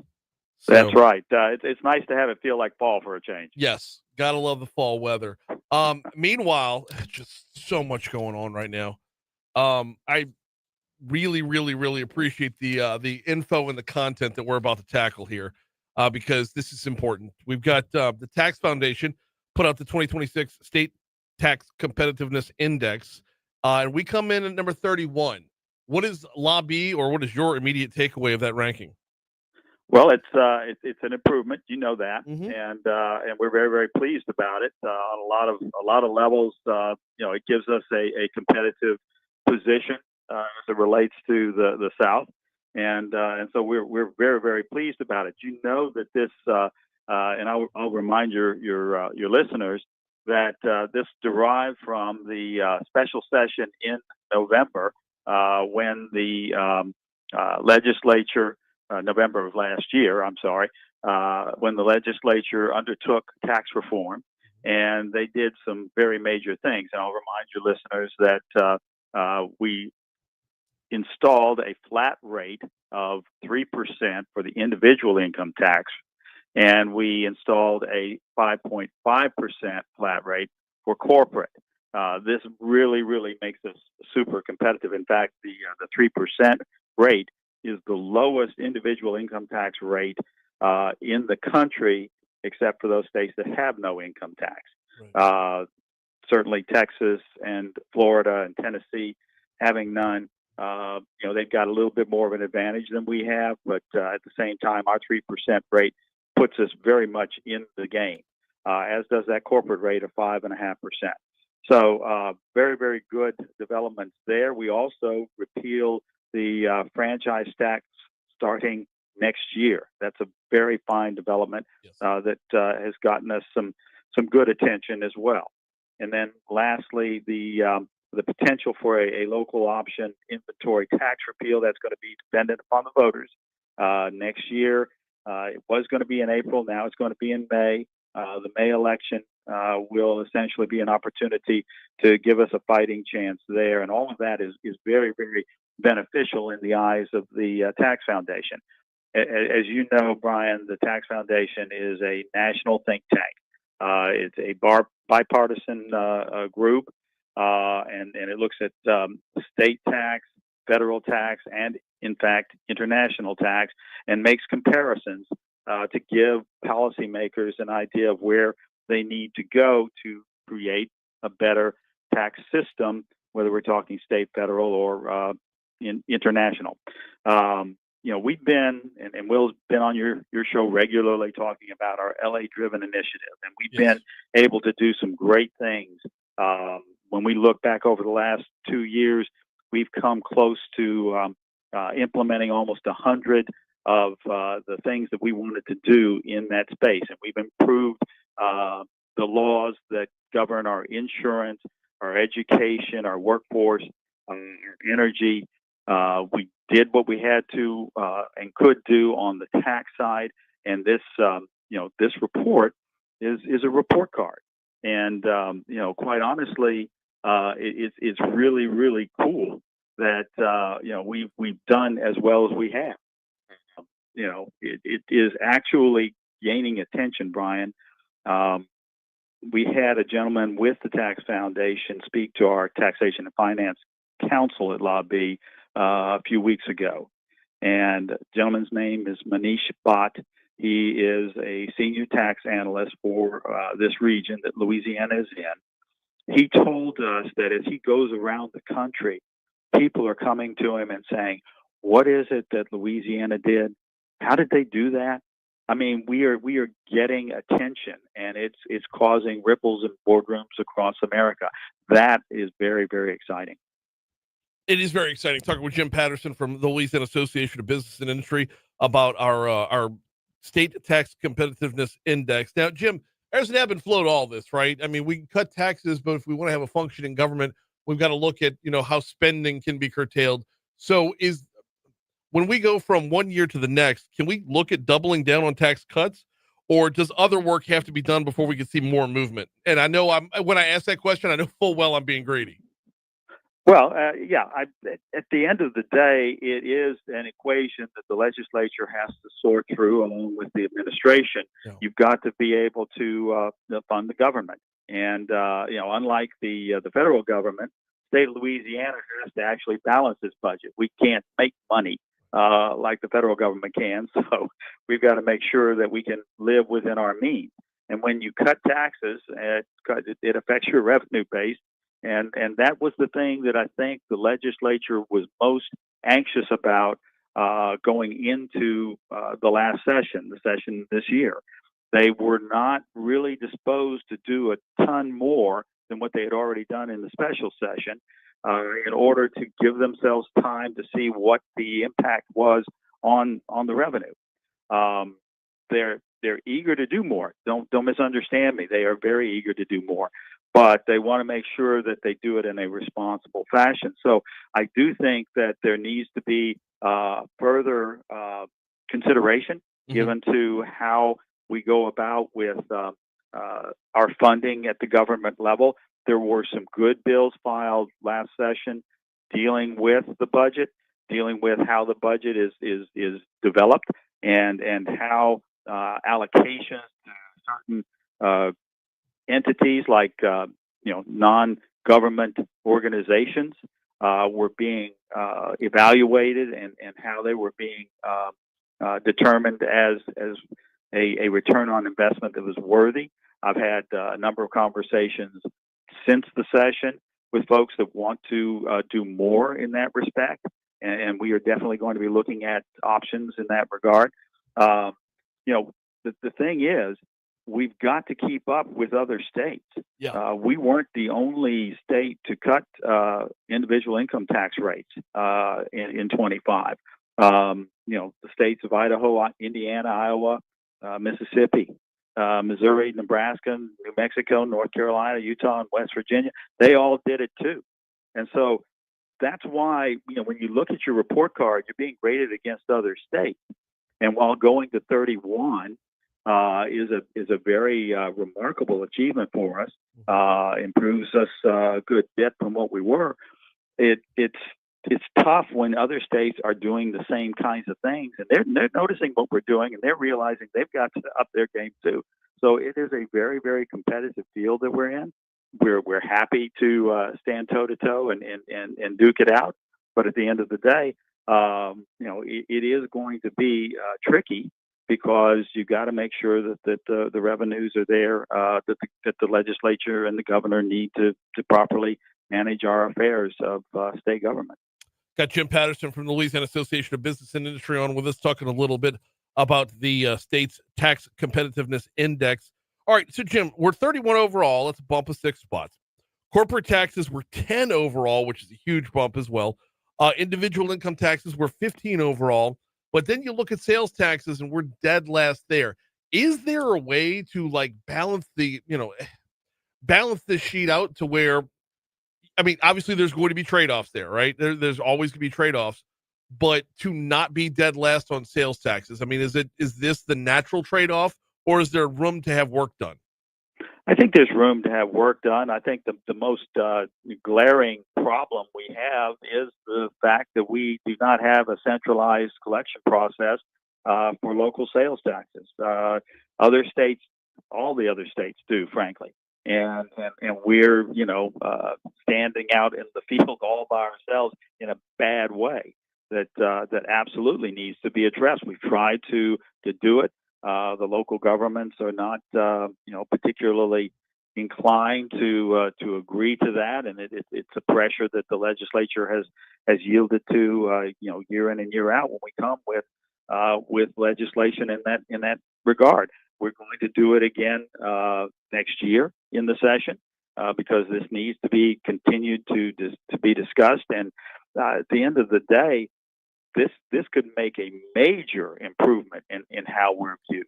Now, also, we do have the highest collective rate of sales tax, state and local, in the country, over 10%. The pay for, if you will, for all that reform back in November of 24 was the increase to 5% of our state tax, and so that kind of hurt us a bit. But at the end of the day, as I noted to Manish, it really didn't hurt us, I don't think, terribly, because when you look at it, we're one of the lowest state sales taxes in the country. It's that local sales tax problem that we have, and that's created by the fact that we don't want to have an adult conversation about our property taxes. Other states generally fund local governments. You know that, Brian. Yeah.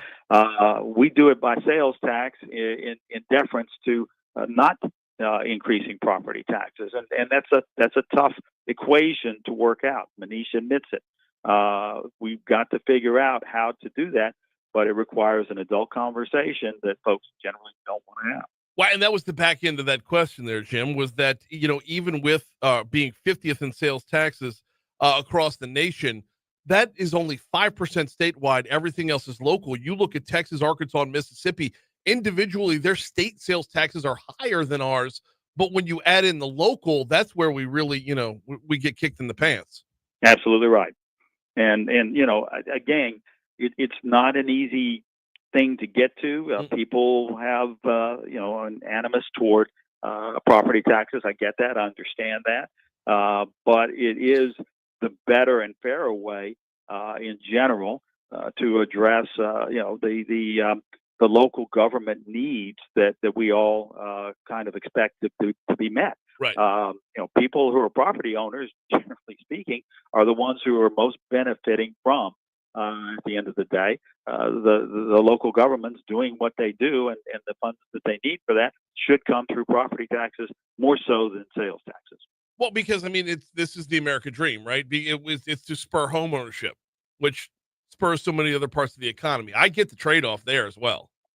Yes, sir. No, look, again, these are hard conversations to have, and we understand that at Lobby.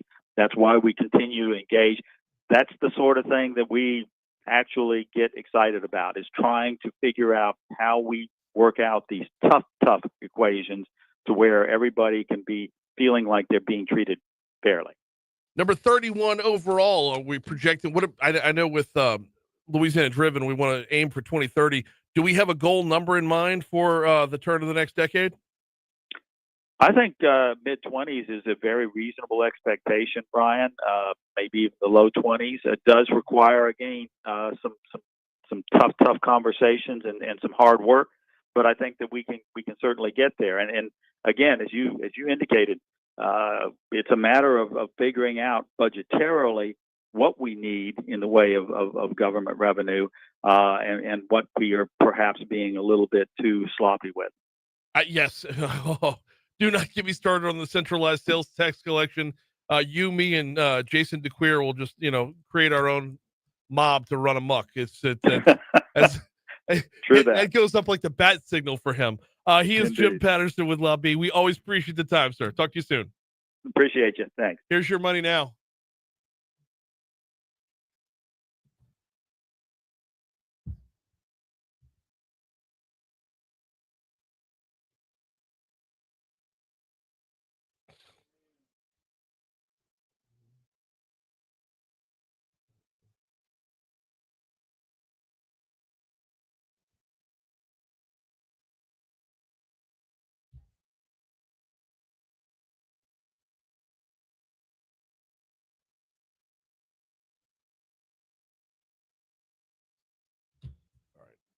All right. I don't know what to do with that segment because the governors can be featured, but that's a featurable segment. Oh, and I need you to repost that Medical Monday. I know we used it last year, but just fucking copy and paste.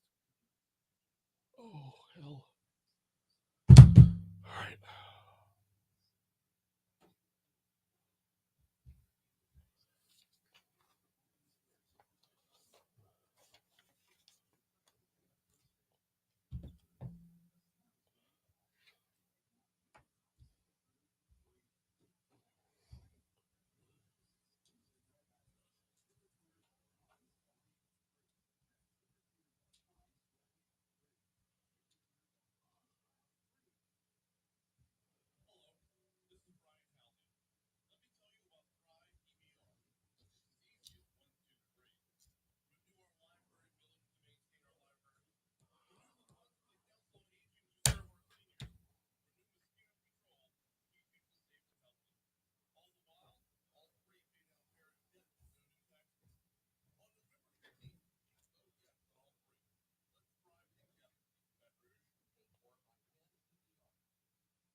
Okay.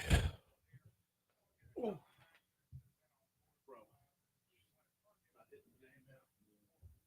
Oh, come on.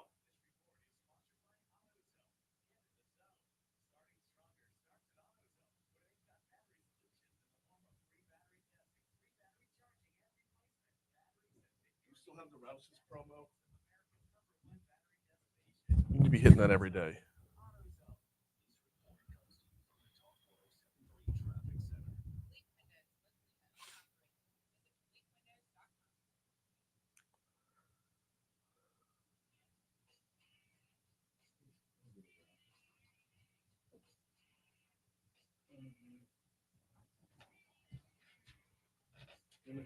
Yeah. Oh.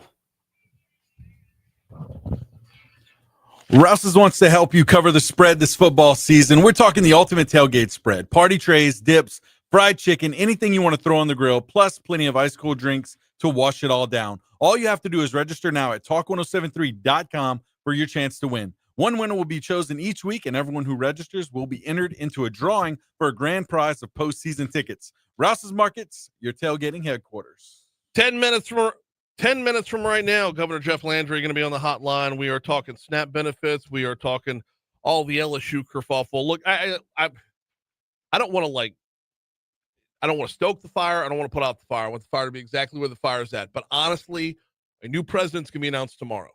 And once the new president is announced, everything gets put into place and the ship will be righted. there's going to be a lot said for having the new person in the new position. So that's coming up in 10 minutes, Governor Jeff Landry. Right now, though, it's time for This Day in History.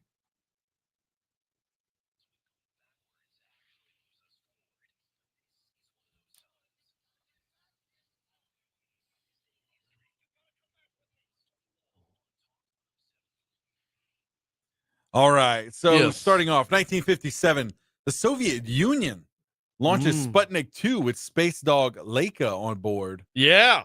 Yeah. Stray dog. They picked up a stray dog and stuck it in a spacecraft. No training. Man. No training, no nothing. They just picked up a stray dog. That's it. Hey, that same year, Sun Records released Great Balls of Fire by Jerry Lee Lewis. Yeah. So okay. There you go. 1970, U.S. President Richard Nixon promises to gradually remove troops from Vietnam. Okay. Let's see. 1990, music history here. 25 years after their version was recorded, the Righteous Brothers went to #1 on the UK singles charts with Unchained Melody. You know why? Of course. Do you know why? Patrick Swayze? Ghost? Yes, the movie Ghost. Yes, that's right. Ghost. Demi Moore. That is right. Goldberg. Yeah. Yeah. Hey, that same year, Ice Ice Baby hits the charts. Oh, becoming the first rap song. Happy belated birthday to Vanilla Ice. He Okay. turned, I don't know how old he turned, but his birthday is October 31st. Oh, really? Yeah. Oh, true. We didn't have it yet. Yeah. Because of the press conference and everything, we had to blow everything out on Friday. So we didn't get to say happy birthday to Vanilla Ice or Nick Saban or Chip Klein for that matter. True. So. Bill Clinton is elected president this day in 1992. Hello. 400 Degrees, the third studio album by Juvenile, is released this day in 1998. Oh, wait, hang on. Also in 1998, the Chinese government announced the discovery of a previously unknown segment of the Great Wall of China. Okay. It took that long?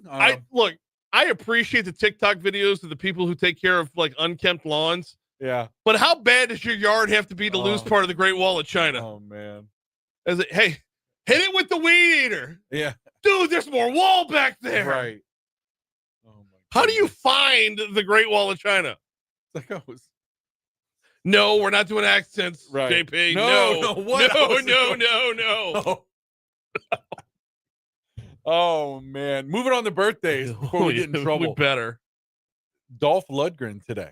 Oh. Of course, Drago. Ivan Drago. You'll do that. Yeah, accent. I know. I'm sorry. You'll do that accent. I know. I'm sure. sorry. Oh, man. Charles Bronson as well today. Okay. After Charles Bronson. Let's see. Kendall Jenner as well today. Yeah. Let's see. Bert Kreischer. No kidding. Bert Kreischer today as well. All right. Roseanne Barr, Larry Holmes. Okay. Yeah. Good names. Yeah. Let's see. Moving on to deaths. Sure. I have Quincy Jones today. Same. It's a big one. Yep. And then let's see, as far as national days go here, they have All Saints Day, Columbia.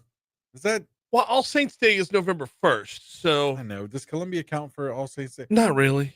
How about then? What about National Sandwich Day? That's where we're going here. Yeah, that's what I'm talking about. Yeah, big sandwich guy. Heck yeah. Big sandwich guy. All right, we're at 7:59, about to be heads up 8 o'clock here at Talk 107.3 FM. We hit up news. We'll start with ABC. We'll hit traffic. We'll hit weather.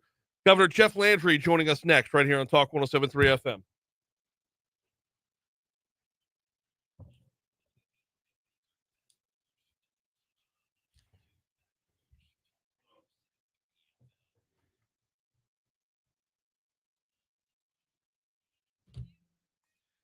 That's him already. Dang, that's cool. Studio. Hello. Good morning, sir. How you doing? All right. Yes, sir. Looking to have you up here in just a few short minutes. All right. Thank you. Blowout weather. Blowout weather. All right. That'll work.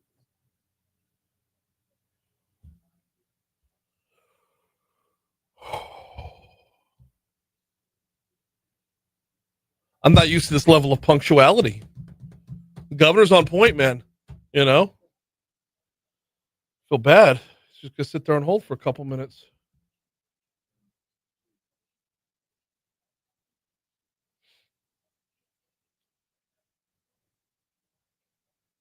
I've been promoting the hell out of this, and I know how many people want me to pour kerosene on a fire. I'm just I agree with too many of his points. That's my problem. Is like I would be like faking a fight. I don't want to fake a fight. I disagree with the governor enough that like, I don't need to feign something when I don't completely agree, but about 90% agree.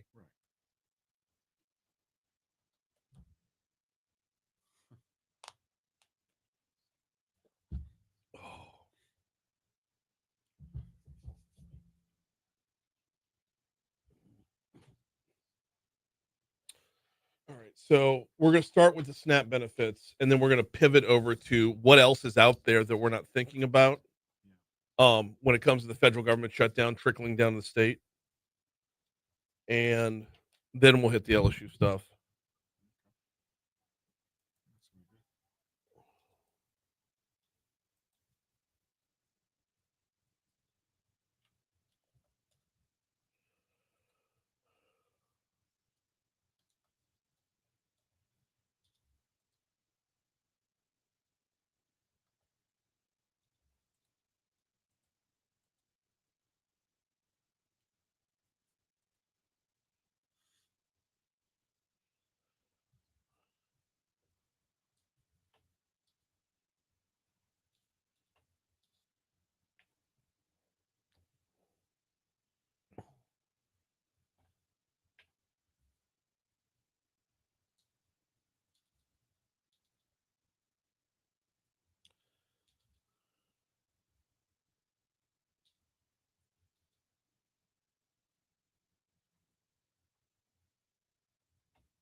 Wait, what?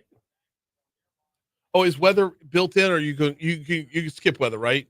I mean, there's nothing in our forecast no. worth Weather, yeah. keeping the governor on hold any longer. Yeah, I queue up the weather. And tell you what, just give me a straight bumper. I don't need a 45-second intro. Oh. Just give me a straight bumper, and I'm taking it right in.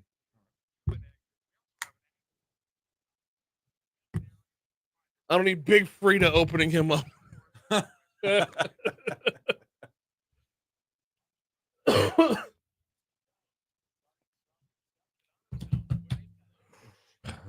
Da, da, da, da.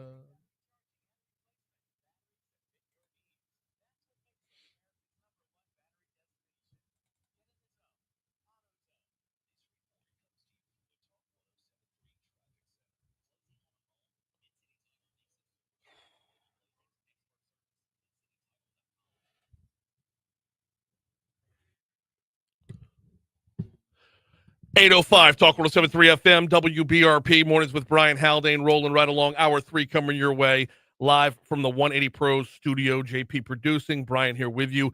Let's dive right in on our third hour. I don't want to waste any time at all. I want to maximize the amount of time we have with Governor Jeff Landry, who's on the hotline right now. How are you, sir?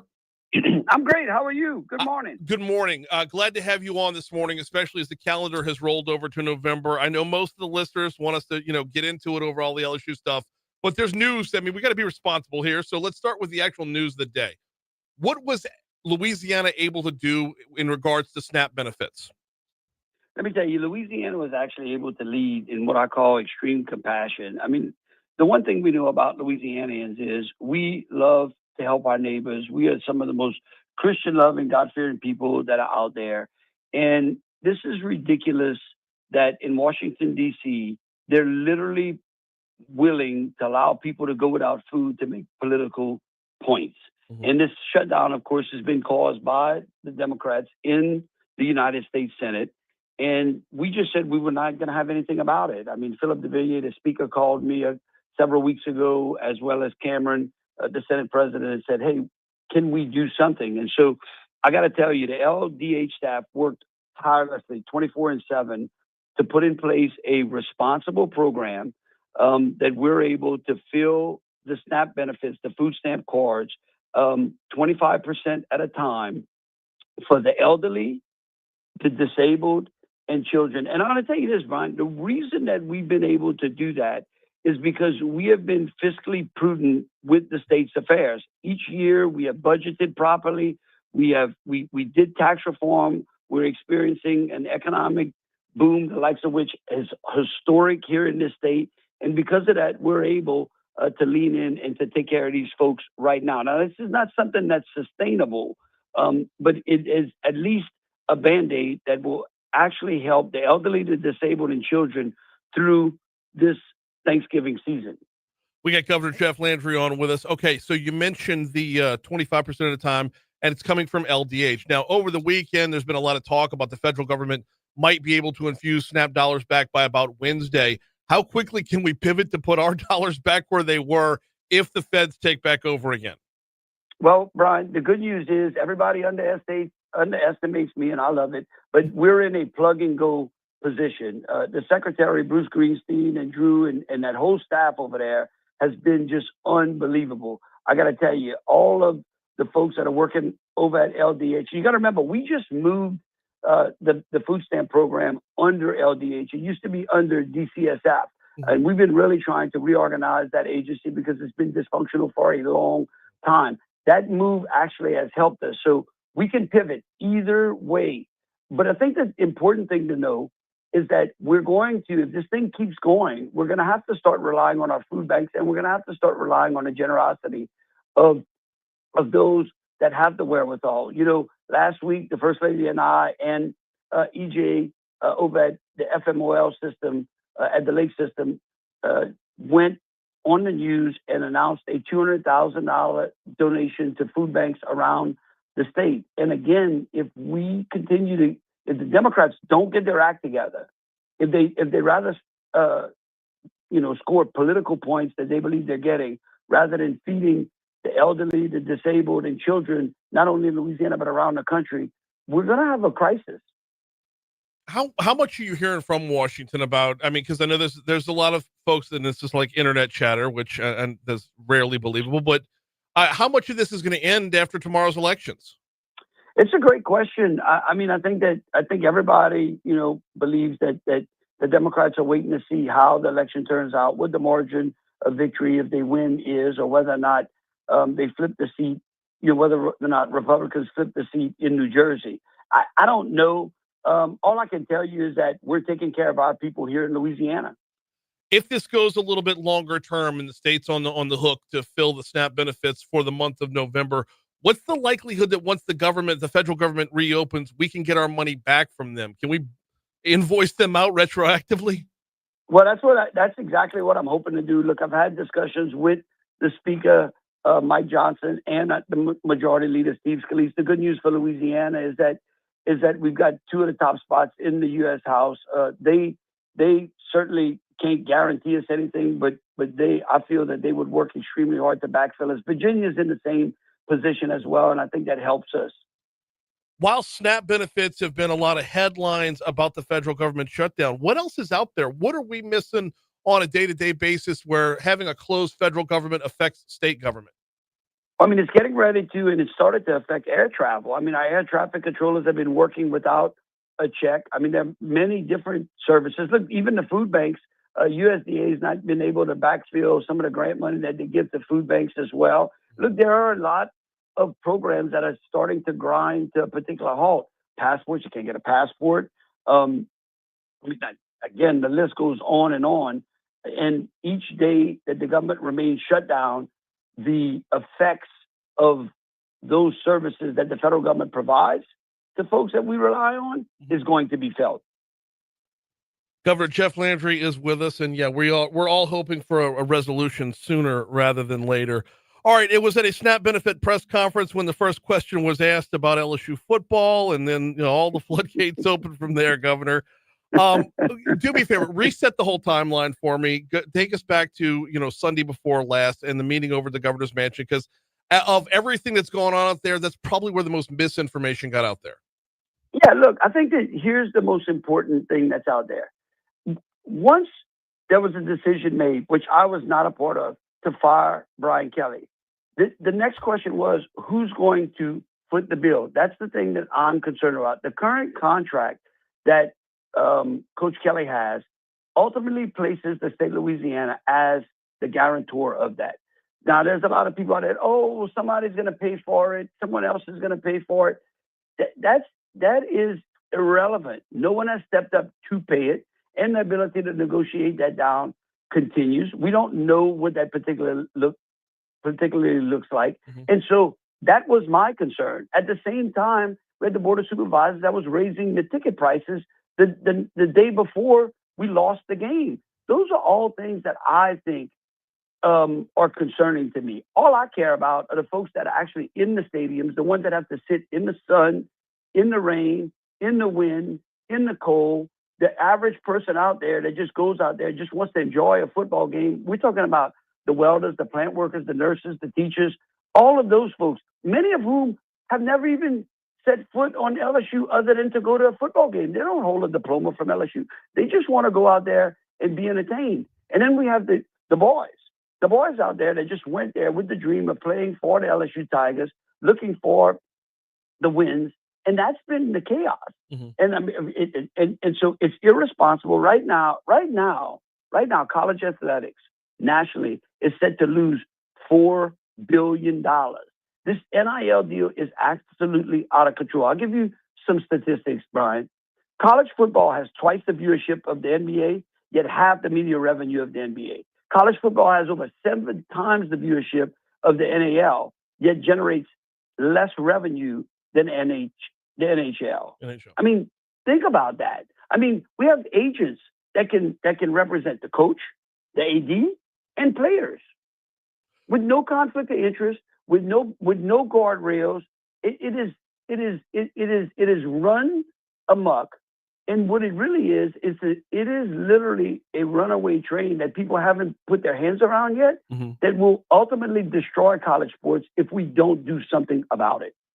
You and I are in agreement on that, and specifically because there is so much that's leaving it's not sustainable.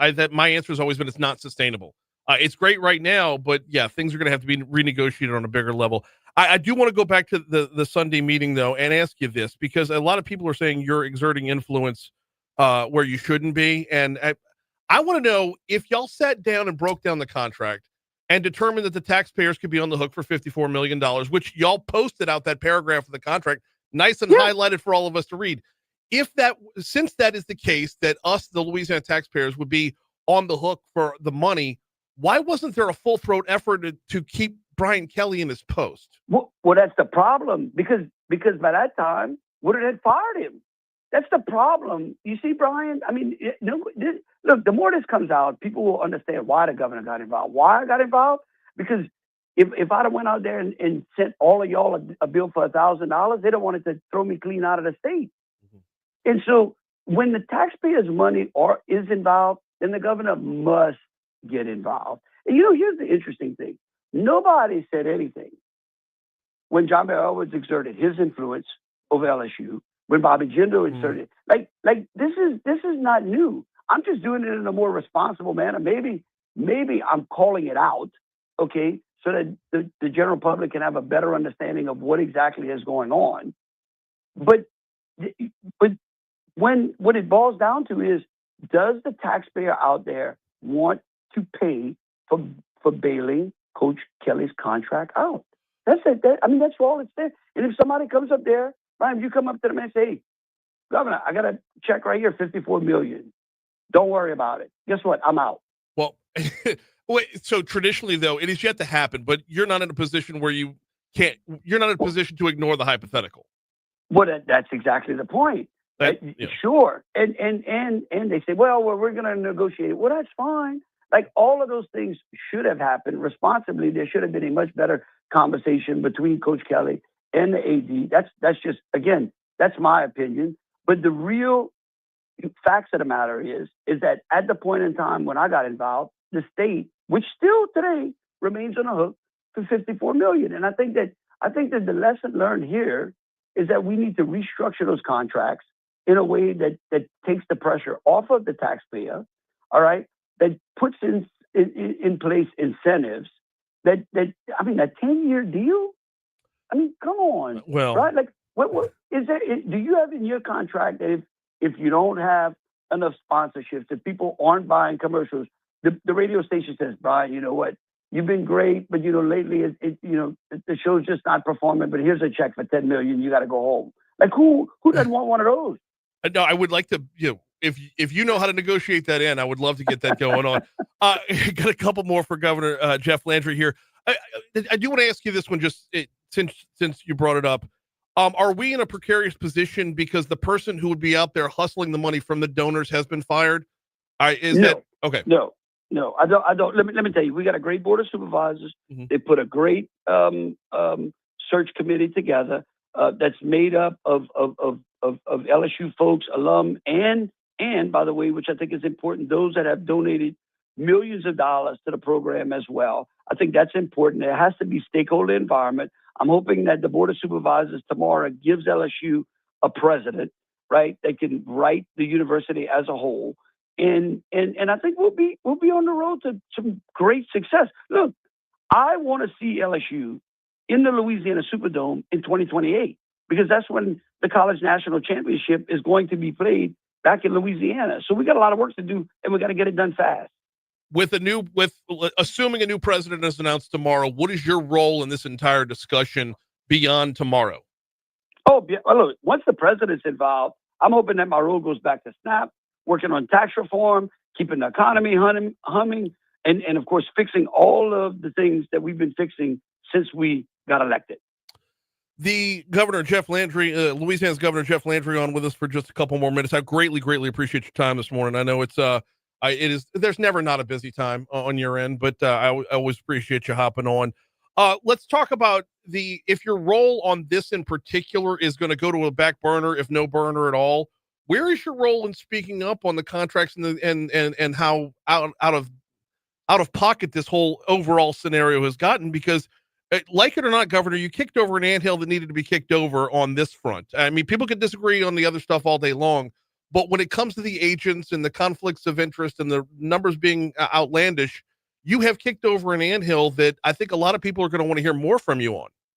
Well, listen, I have no problem. Look, I spoke to Representative Jim Jordan. Him and Steve Scalise actually have. I didn't know this, but there's a bill that's been moving through Congress called the SCORE Act. I want to take a look at it. I'm happy to lend whatever support that I can and talk to people on the Hill. I'm happy to continue to put out to the public the facts and figures, just like I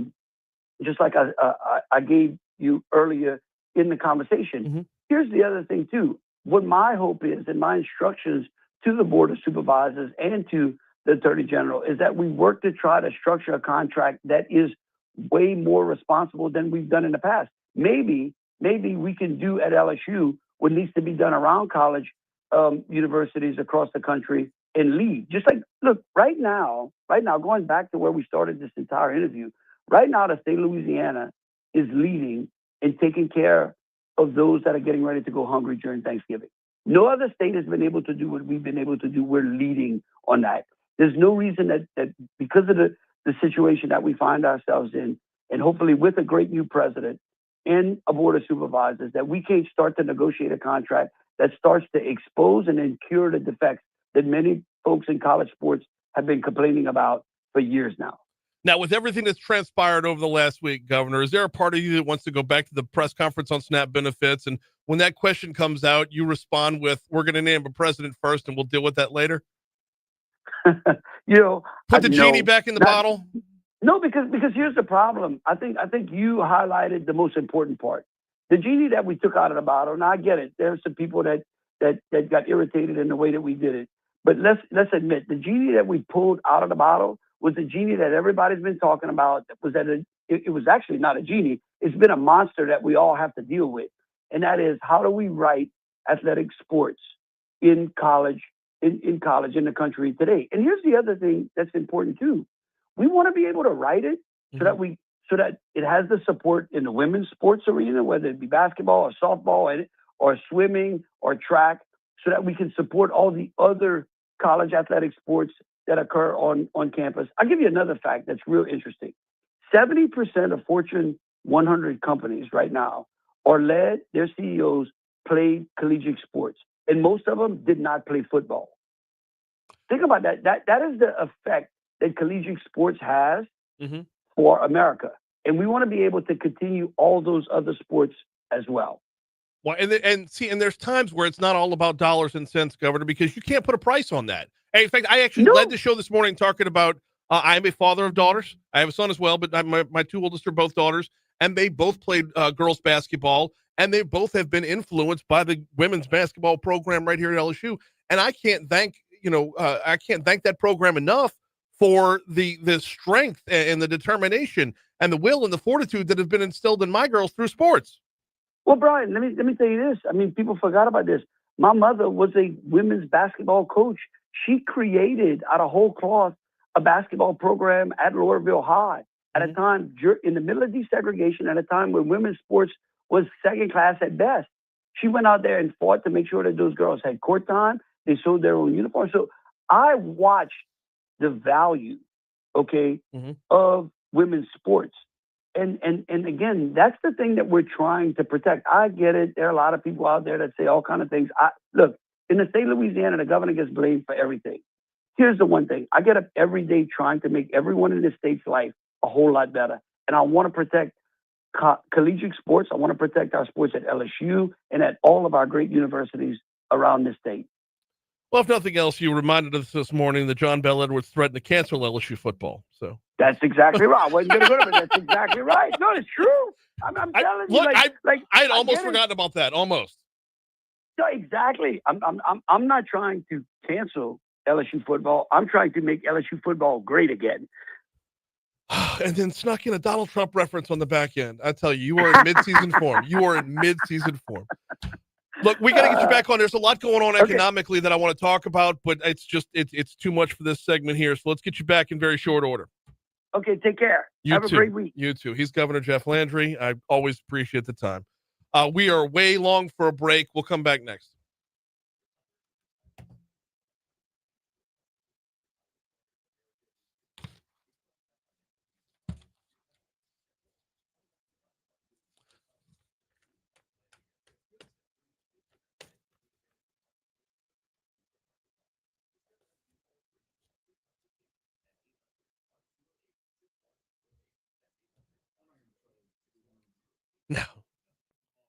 No, I don't think Moon can say hello in this shorter period of time.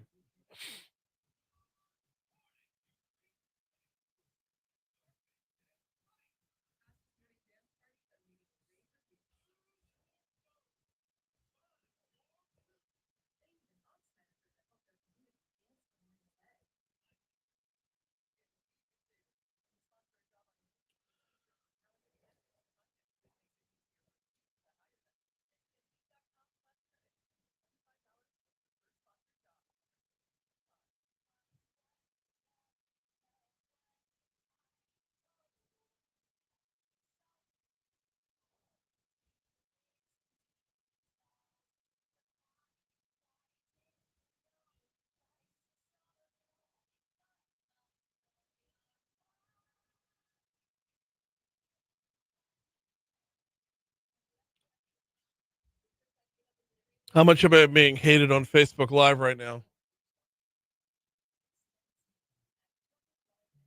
Because I wasn't a colossal dick to the governor.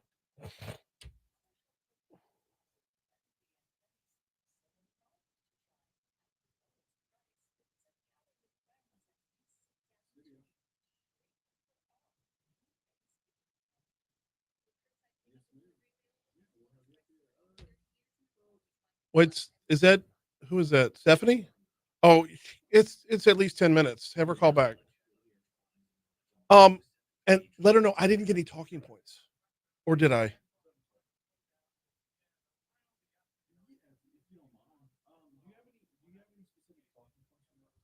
Let me check. I did a lot this week. Oh, never mind. I got him.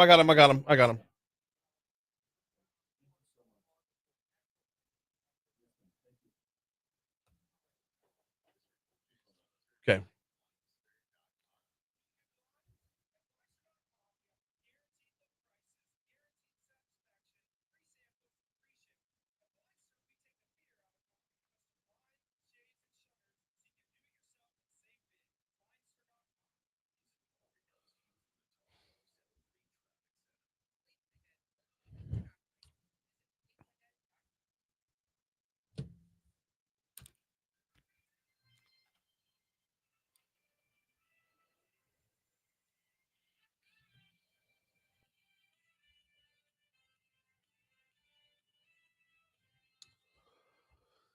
$827 Talk 107.3 FM WBRP mornings with Brian Haldane rolling right along. We went ahead and bumped Moon for today because we ran along with the governor, and I was fully expecting to do that. We do have just a couple minutes before news, traffic, and weather.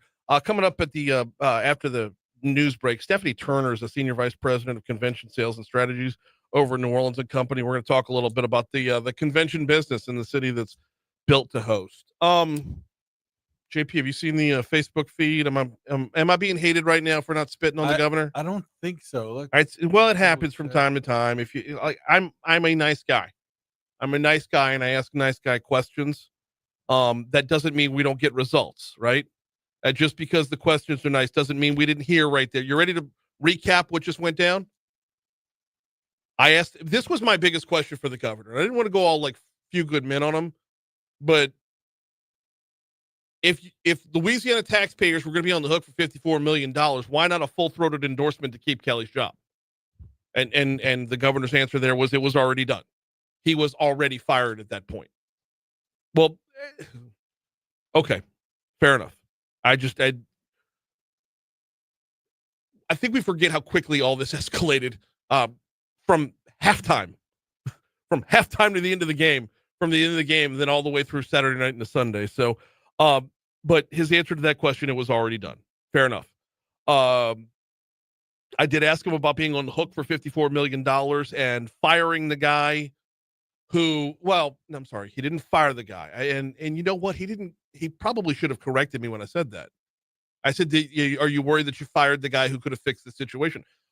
For better or for worse, whatever you like or dislike about Scott Woodward, he was awesome behind the scenes making deals. And finding that money is exactly what he's best at. So was there a worry that the guy who could fill that $54 million gap is now gone? The governor said he is confident that those in place will find the money. I asked him, do you bow out after a new president is named? He said he is, quote, hoping to. That wasn't as definitive of an answer as I would have liked, but it's a pretty definitive answer. Are we going to hear from the governor when it comes to naming a new AD? No. Are we going to hear from the governor when it comes to naming a new coach? No. He's bowing out with the new president, or at least he's, quote unquote, hoping to.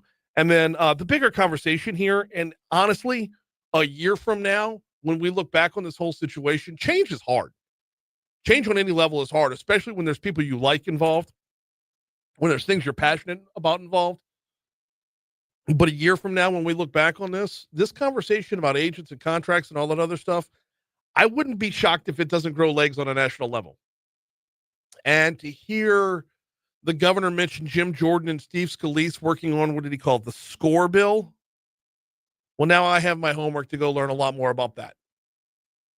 So I'm just, there was a lot going on, and I appreciate his time.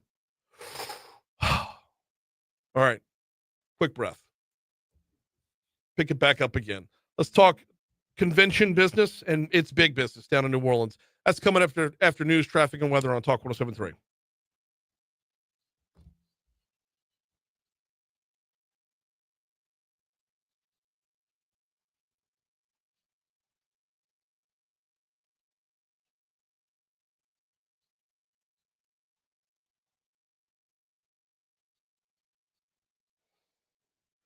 Wait.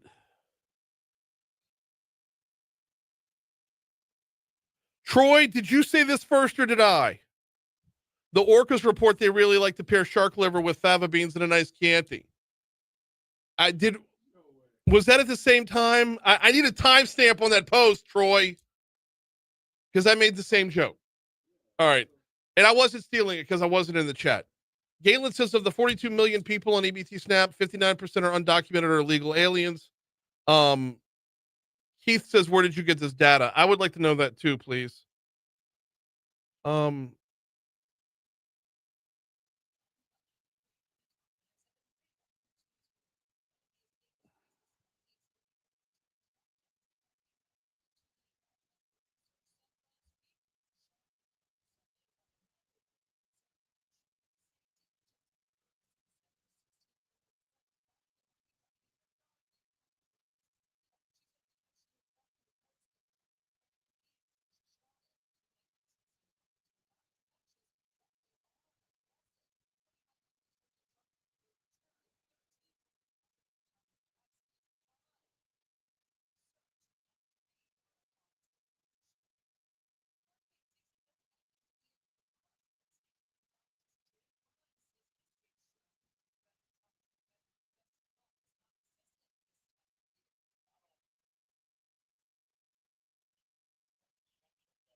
Issues.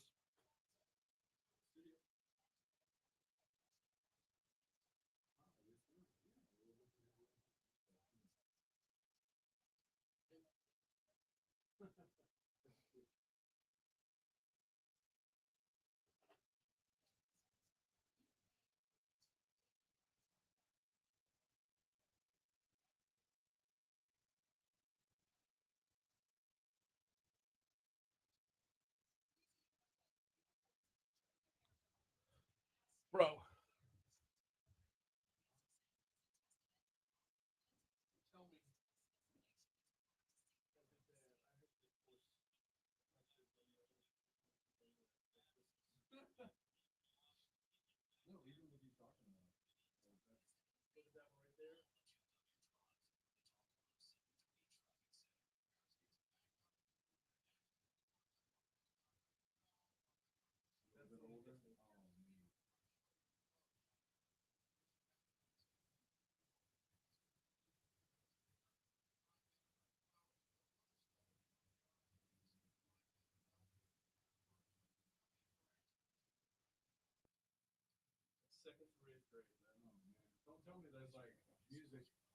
Oh, I couldn't take it. If there's music behind it, no.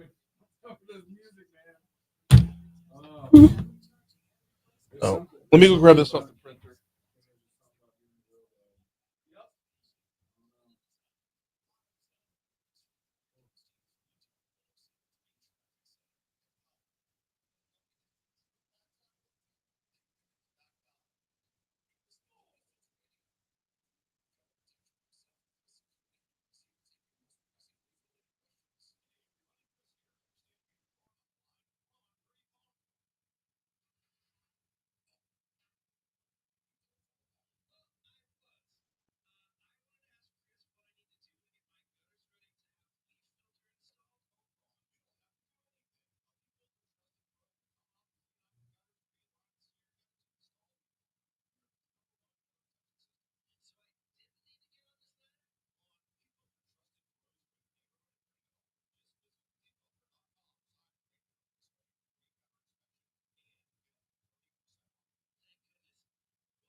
Okay, I can read it off the internet.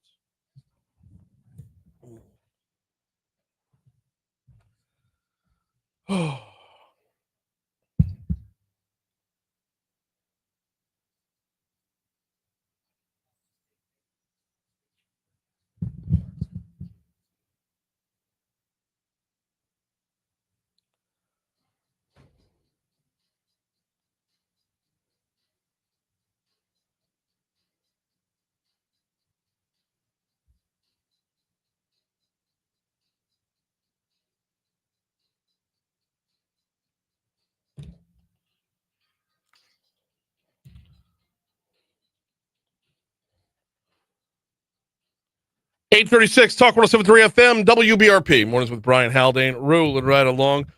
Whew. Busy show, y'all. Not showing any signs of slowing down.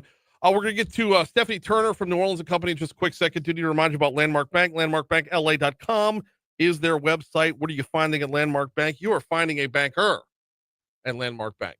They've been a community bank since 1897, and they show no signs of stopping anytime soon.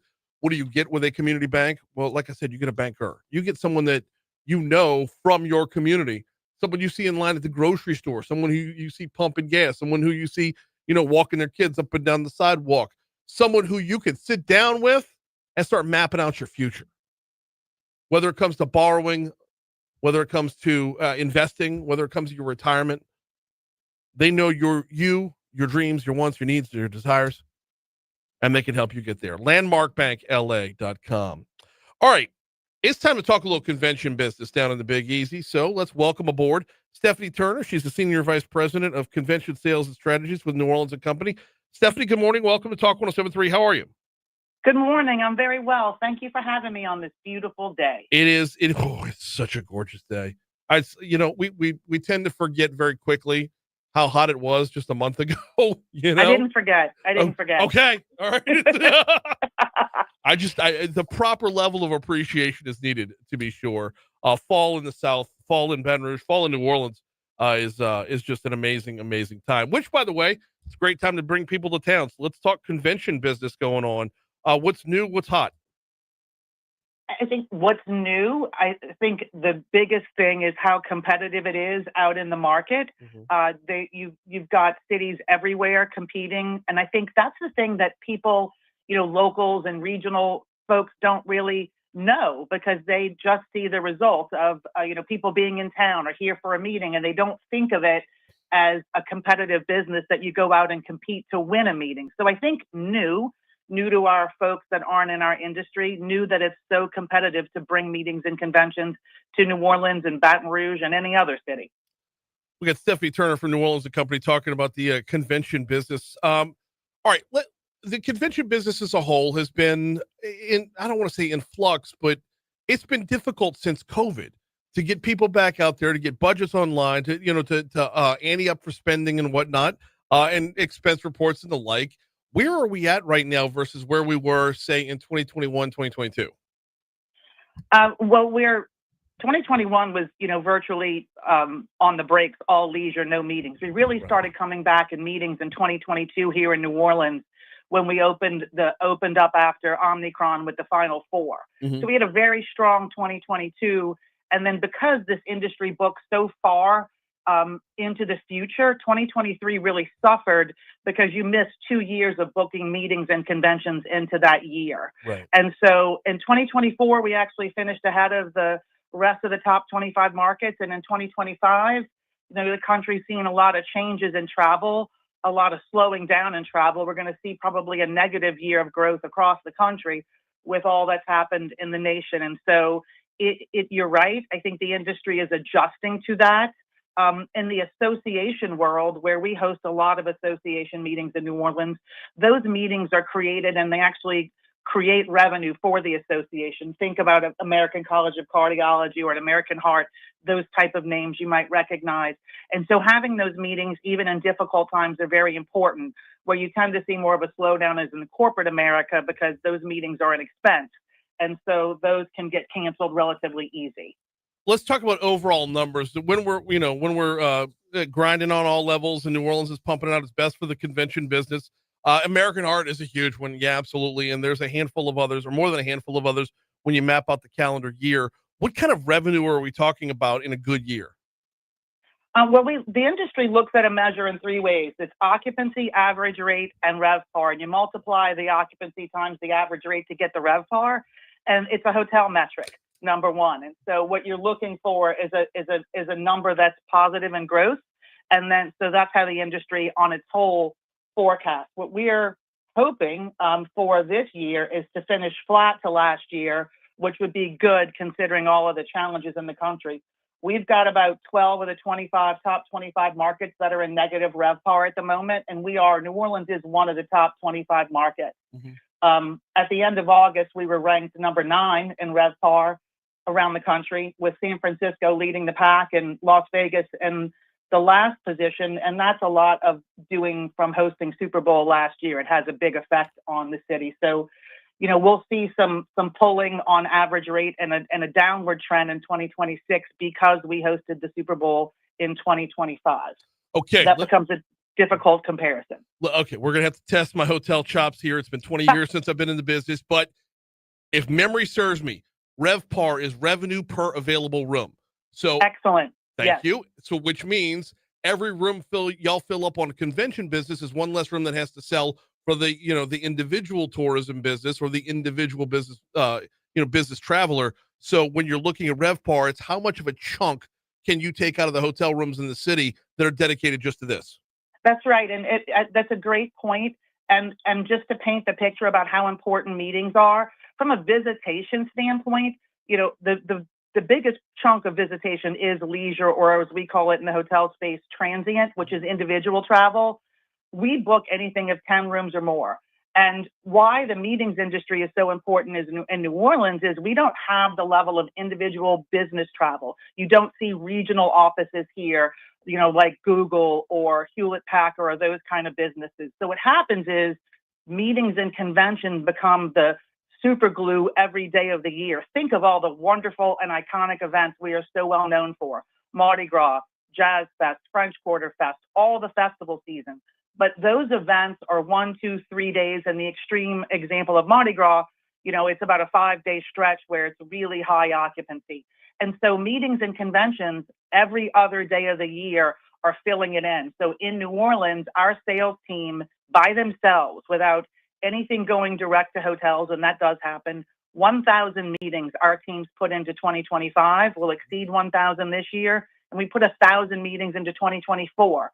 So the volume of business that comes out of conventions and meetings is critically important. When you also think about that segment, they spend more because they're engaging broader aspects of the economy. Mm-hmm. They're engaging small business, they're engaging culture bearers, they're hiring bands, they're hiring audiovisual companies, florists, linens, transportation.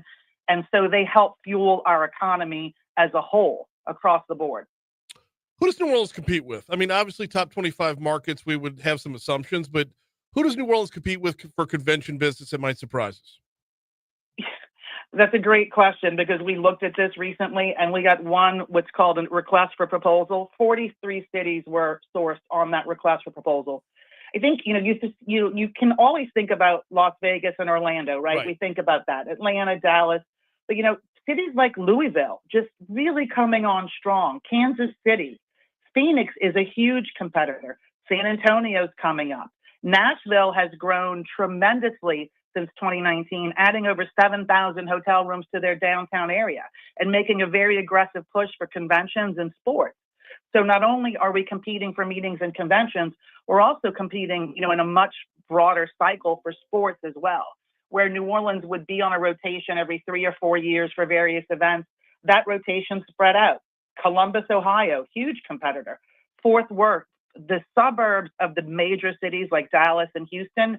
And Houston, being our neighbor, we've never competed with Houston, and Houston's come on very, very strong.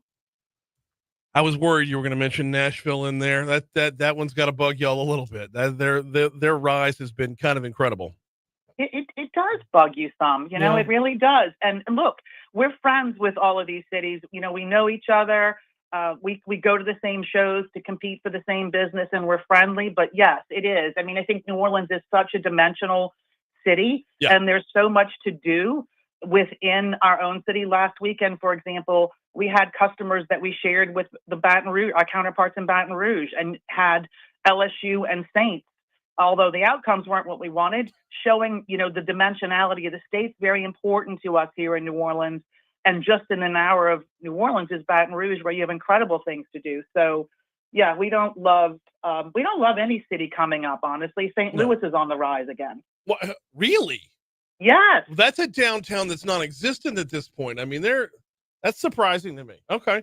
I'm a little bit shocked by that one. But so tell me if I'm making a false comparison. By the way, Stephanie Turner, Senior Vice President of Convention Sales and Strategies with New Orleans and Company, is our guest.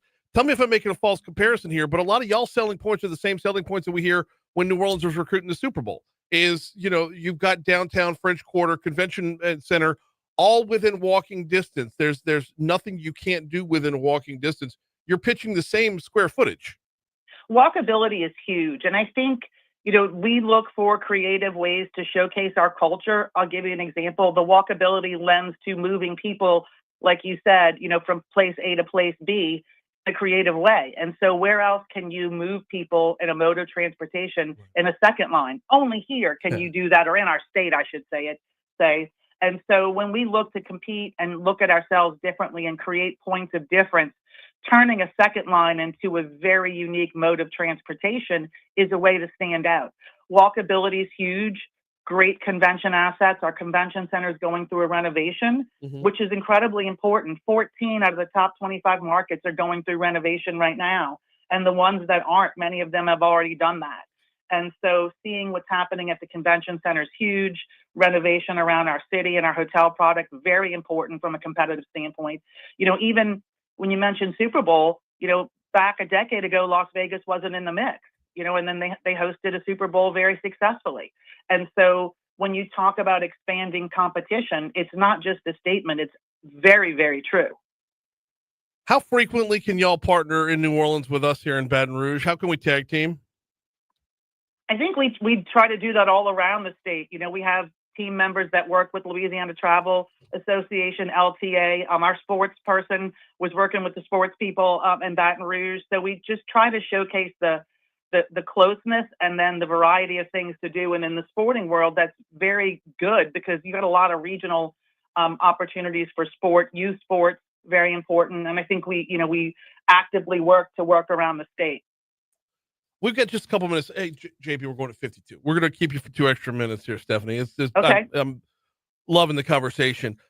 You mentioned a moment ago about some work being done at the convention center. What kind of work? I mean, because when we think convention centers, we primarily think, just overall square footage. And what's needed from a new convention center?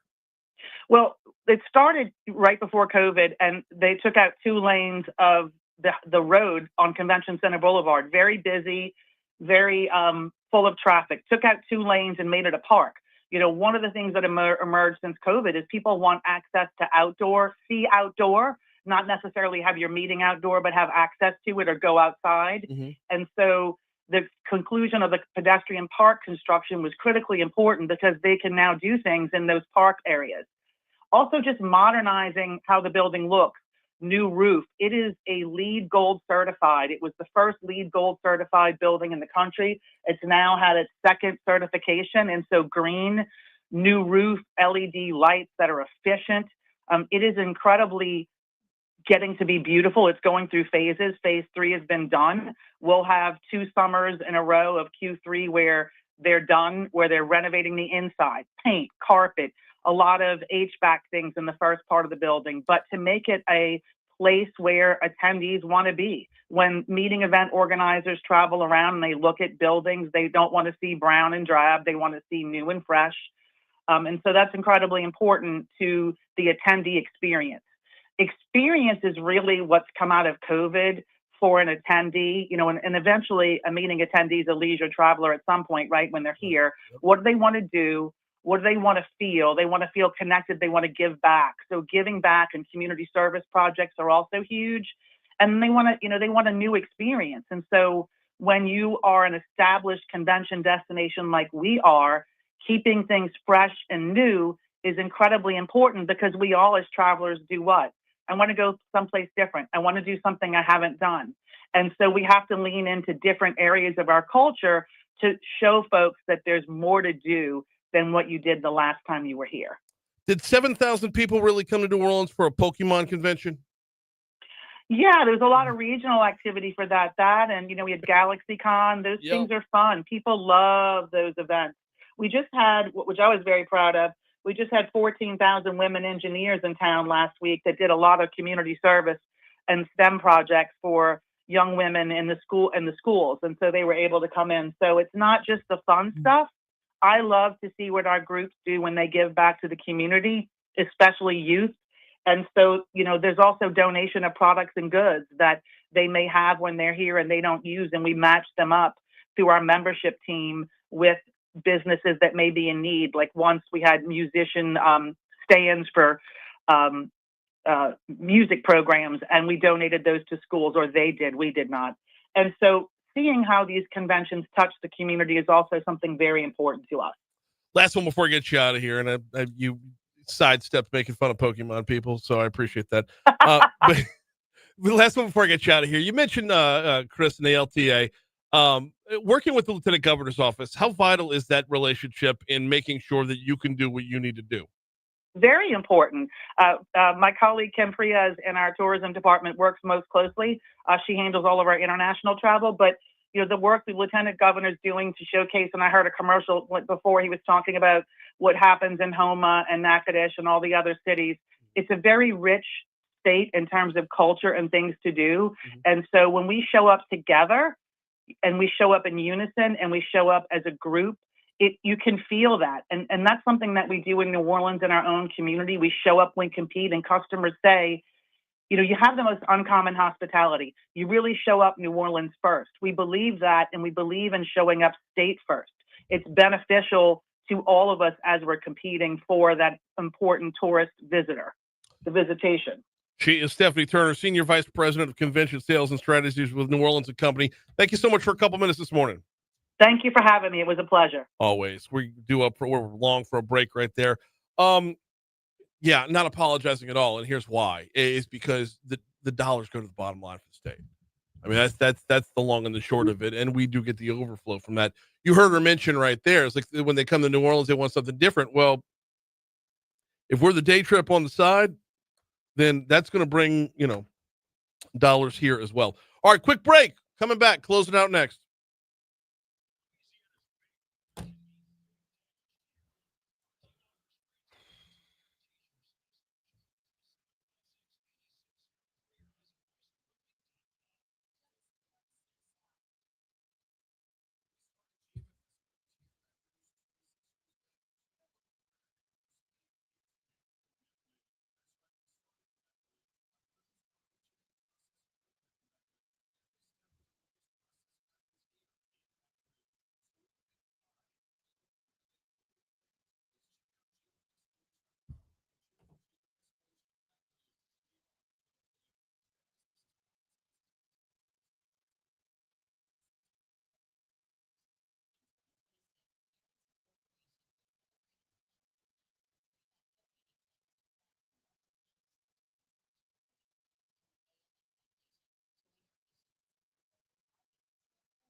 5-Star Printing and Signs, printshop5.com, 271-4096. Take a look at all your printed material, all of your printed material, whether you're talking about your business cards, your brochures, your little 3-fold, your door hangers. It is, we're already in early voting for election time. Might be a little bit late on that front, but if you're getting ready for next year, Danny and his team over at 5-Star Printing and Signs are here to help. Whether you're talking about your business, whether you're talking about your campaign, whether you're talking about your nonprofit, they've got you covered. If your printed material is not catching someone's eye, then it's out of sight, out of mind. What's the old Mitch Hedberg joke? Somebody hands you a flyer. They're saying, here, you throw this away. Don't let that be you. Grab someone's eye. Make sure you're part of the conversation. 271-4096. 271-4096 for 5-Star Printing and Signs. We're just straight up out of time for today, y'all. Can't thank you enough for playing along. It has been an unbelievably busy show. This will be one where I'm just going to decompress. Jim Patterson from Law B was awesome. Dr. Mo from Medical Monday. Governor Jeff Landry went a good 20-25 minutes with us. And Stephanie Turner stretching my hotel chops right there. All great conversations will all be available on demand at talk1073.com, courtesy of the folks over at Lake Urgent Care. Love that partnership as well, bringing you everything we've got online. Whether you're talking about our on-demand content, whether you're talking about our Facebook live feed or YouTube live feed, Lake Urgent Care. Walk-in care for minor illnesses and injuries. Tomorrow on the show, I know we've got the Baton Rouge Area Chamber stopping by. We're going to have Congressman Troy Carter as our record-breaking governmental shutdown continues. Looking forward to all of that. Outside of that, I think we're all done. Looking at the rundown here, we covered it all. We're good to go. Moon Griffon's coming up next. We will be back at it tomorrow, y'all. ABC News is coming your way right now. They will have the latest on the governmental shutdown, which is it is still shut down. We'll see you tomorrow. Later on.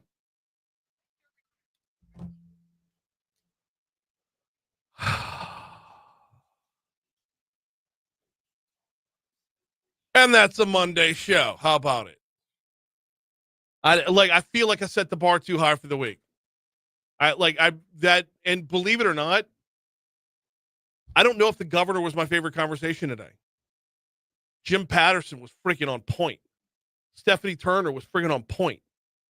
That was just good stuff across the board. Guys, I hope y'all enjoyed today's show. I put a lot of the weekend into this show, so hopefully I'm not spent for tomorrow. I'm going to come in bitching about being tired, I'm sure. But I'll leave it all on the field, Coach. We'll see you tomorrow.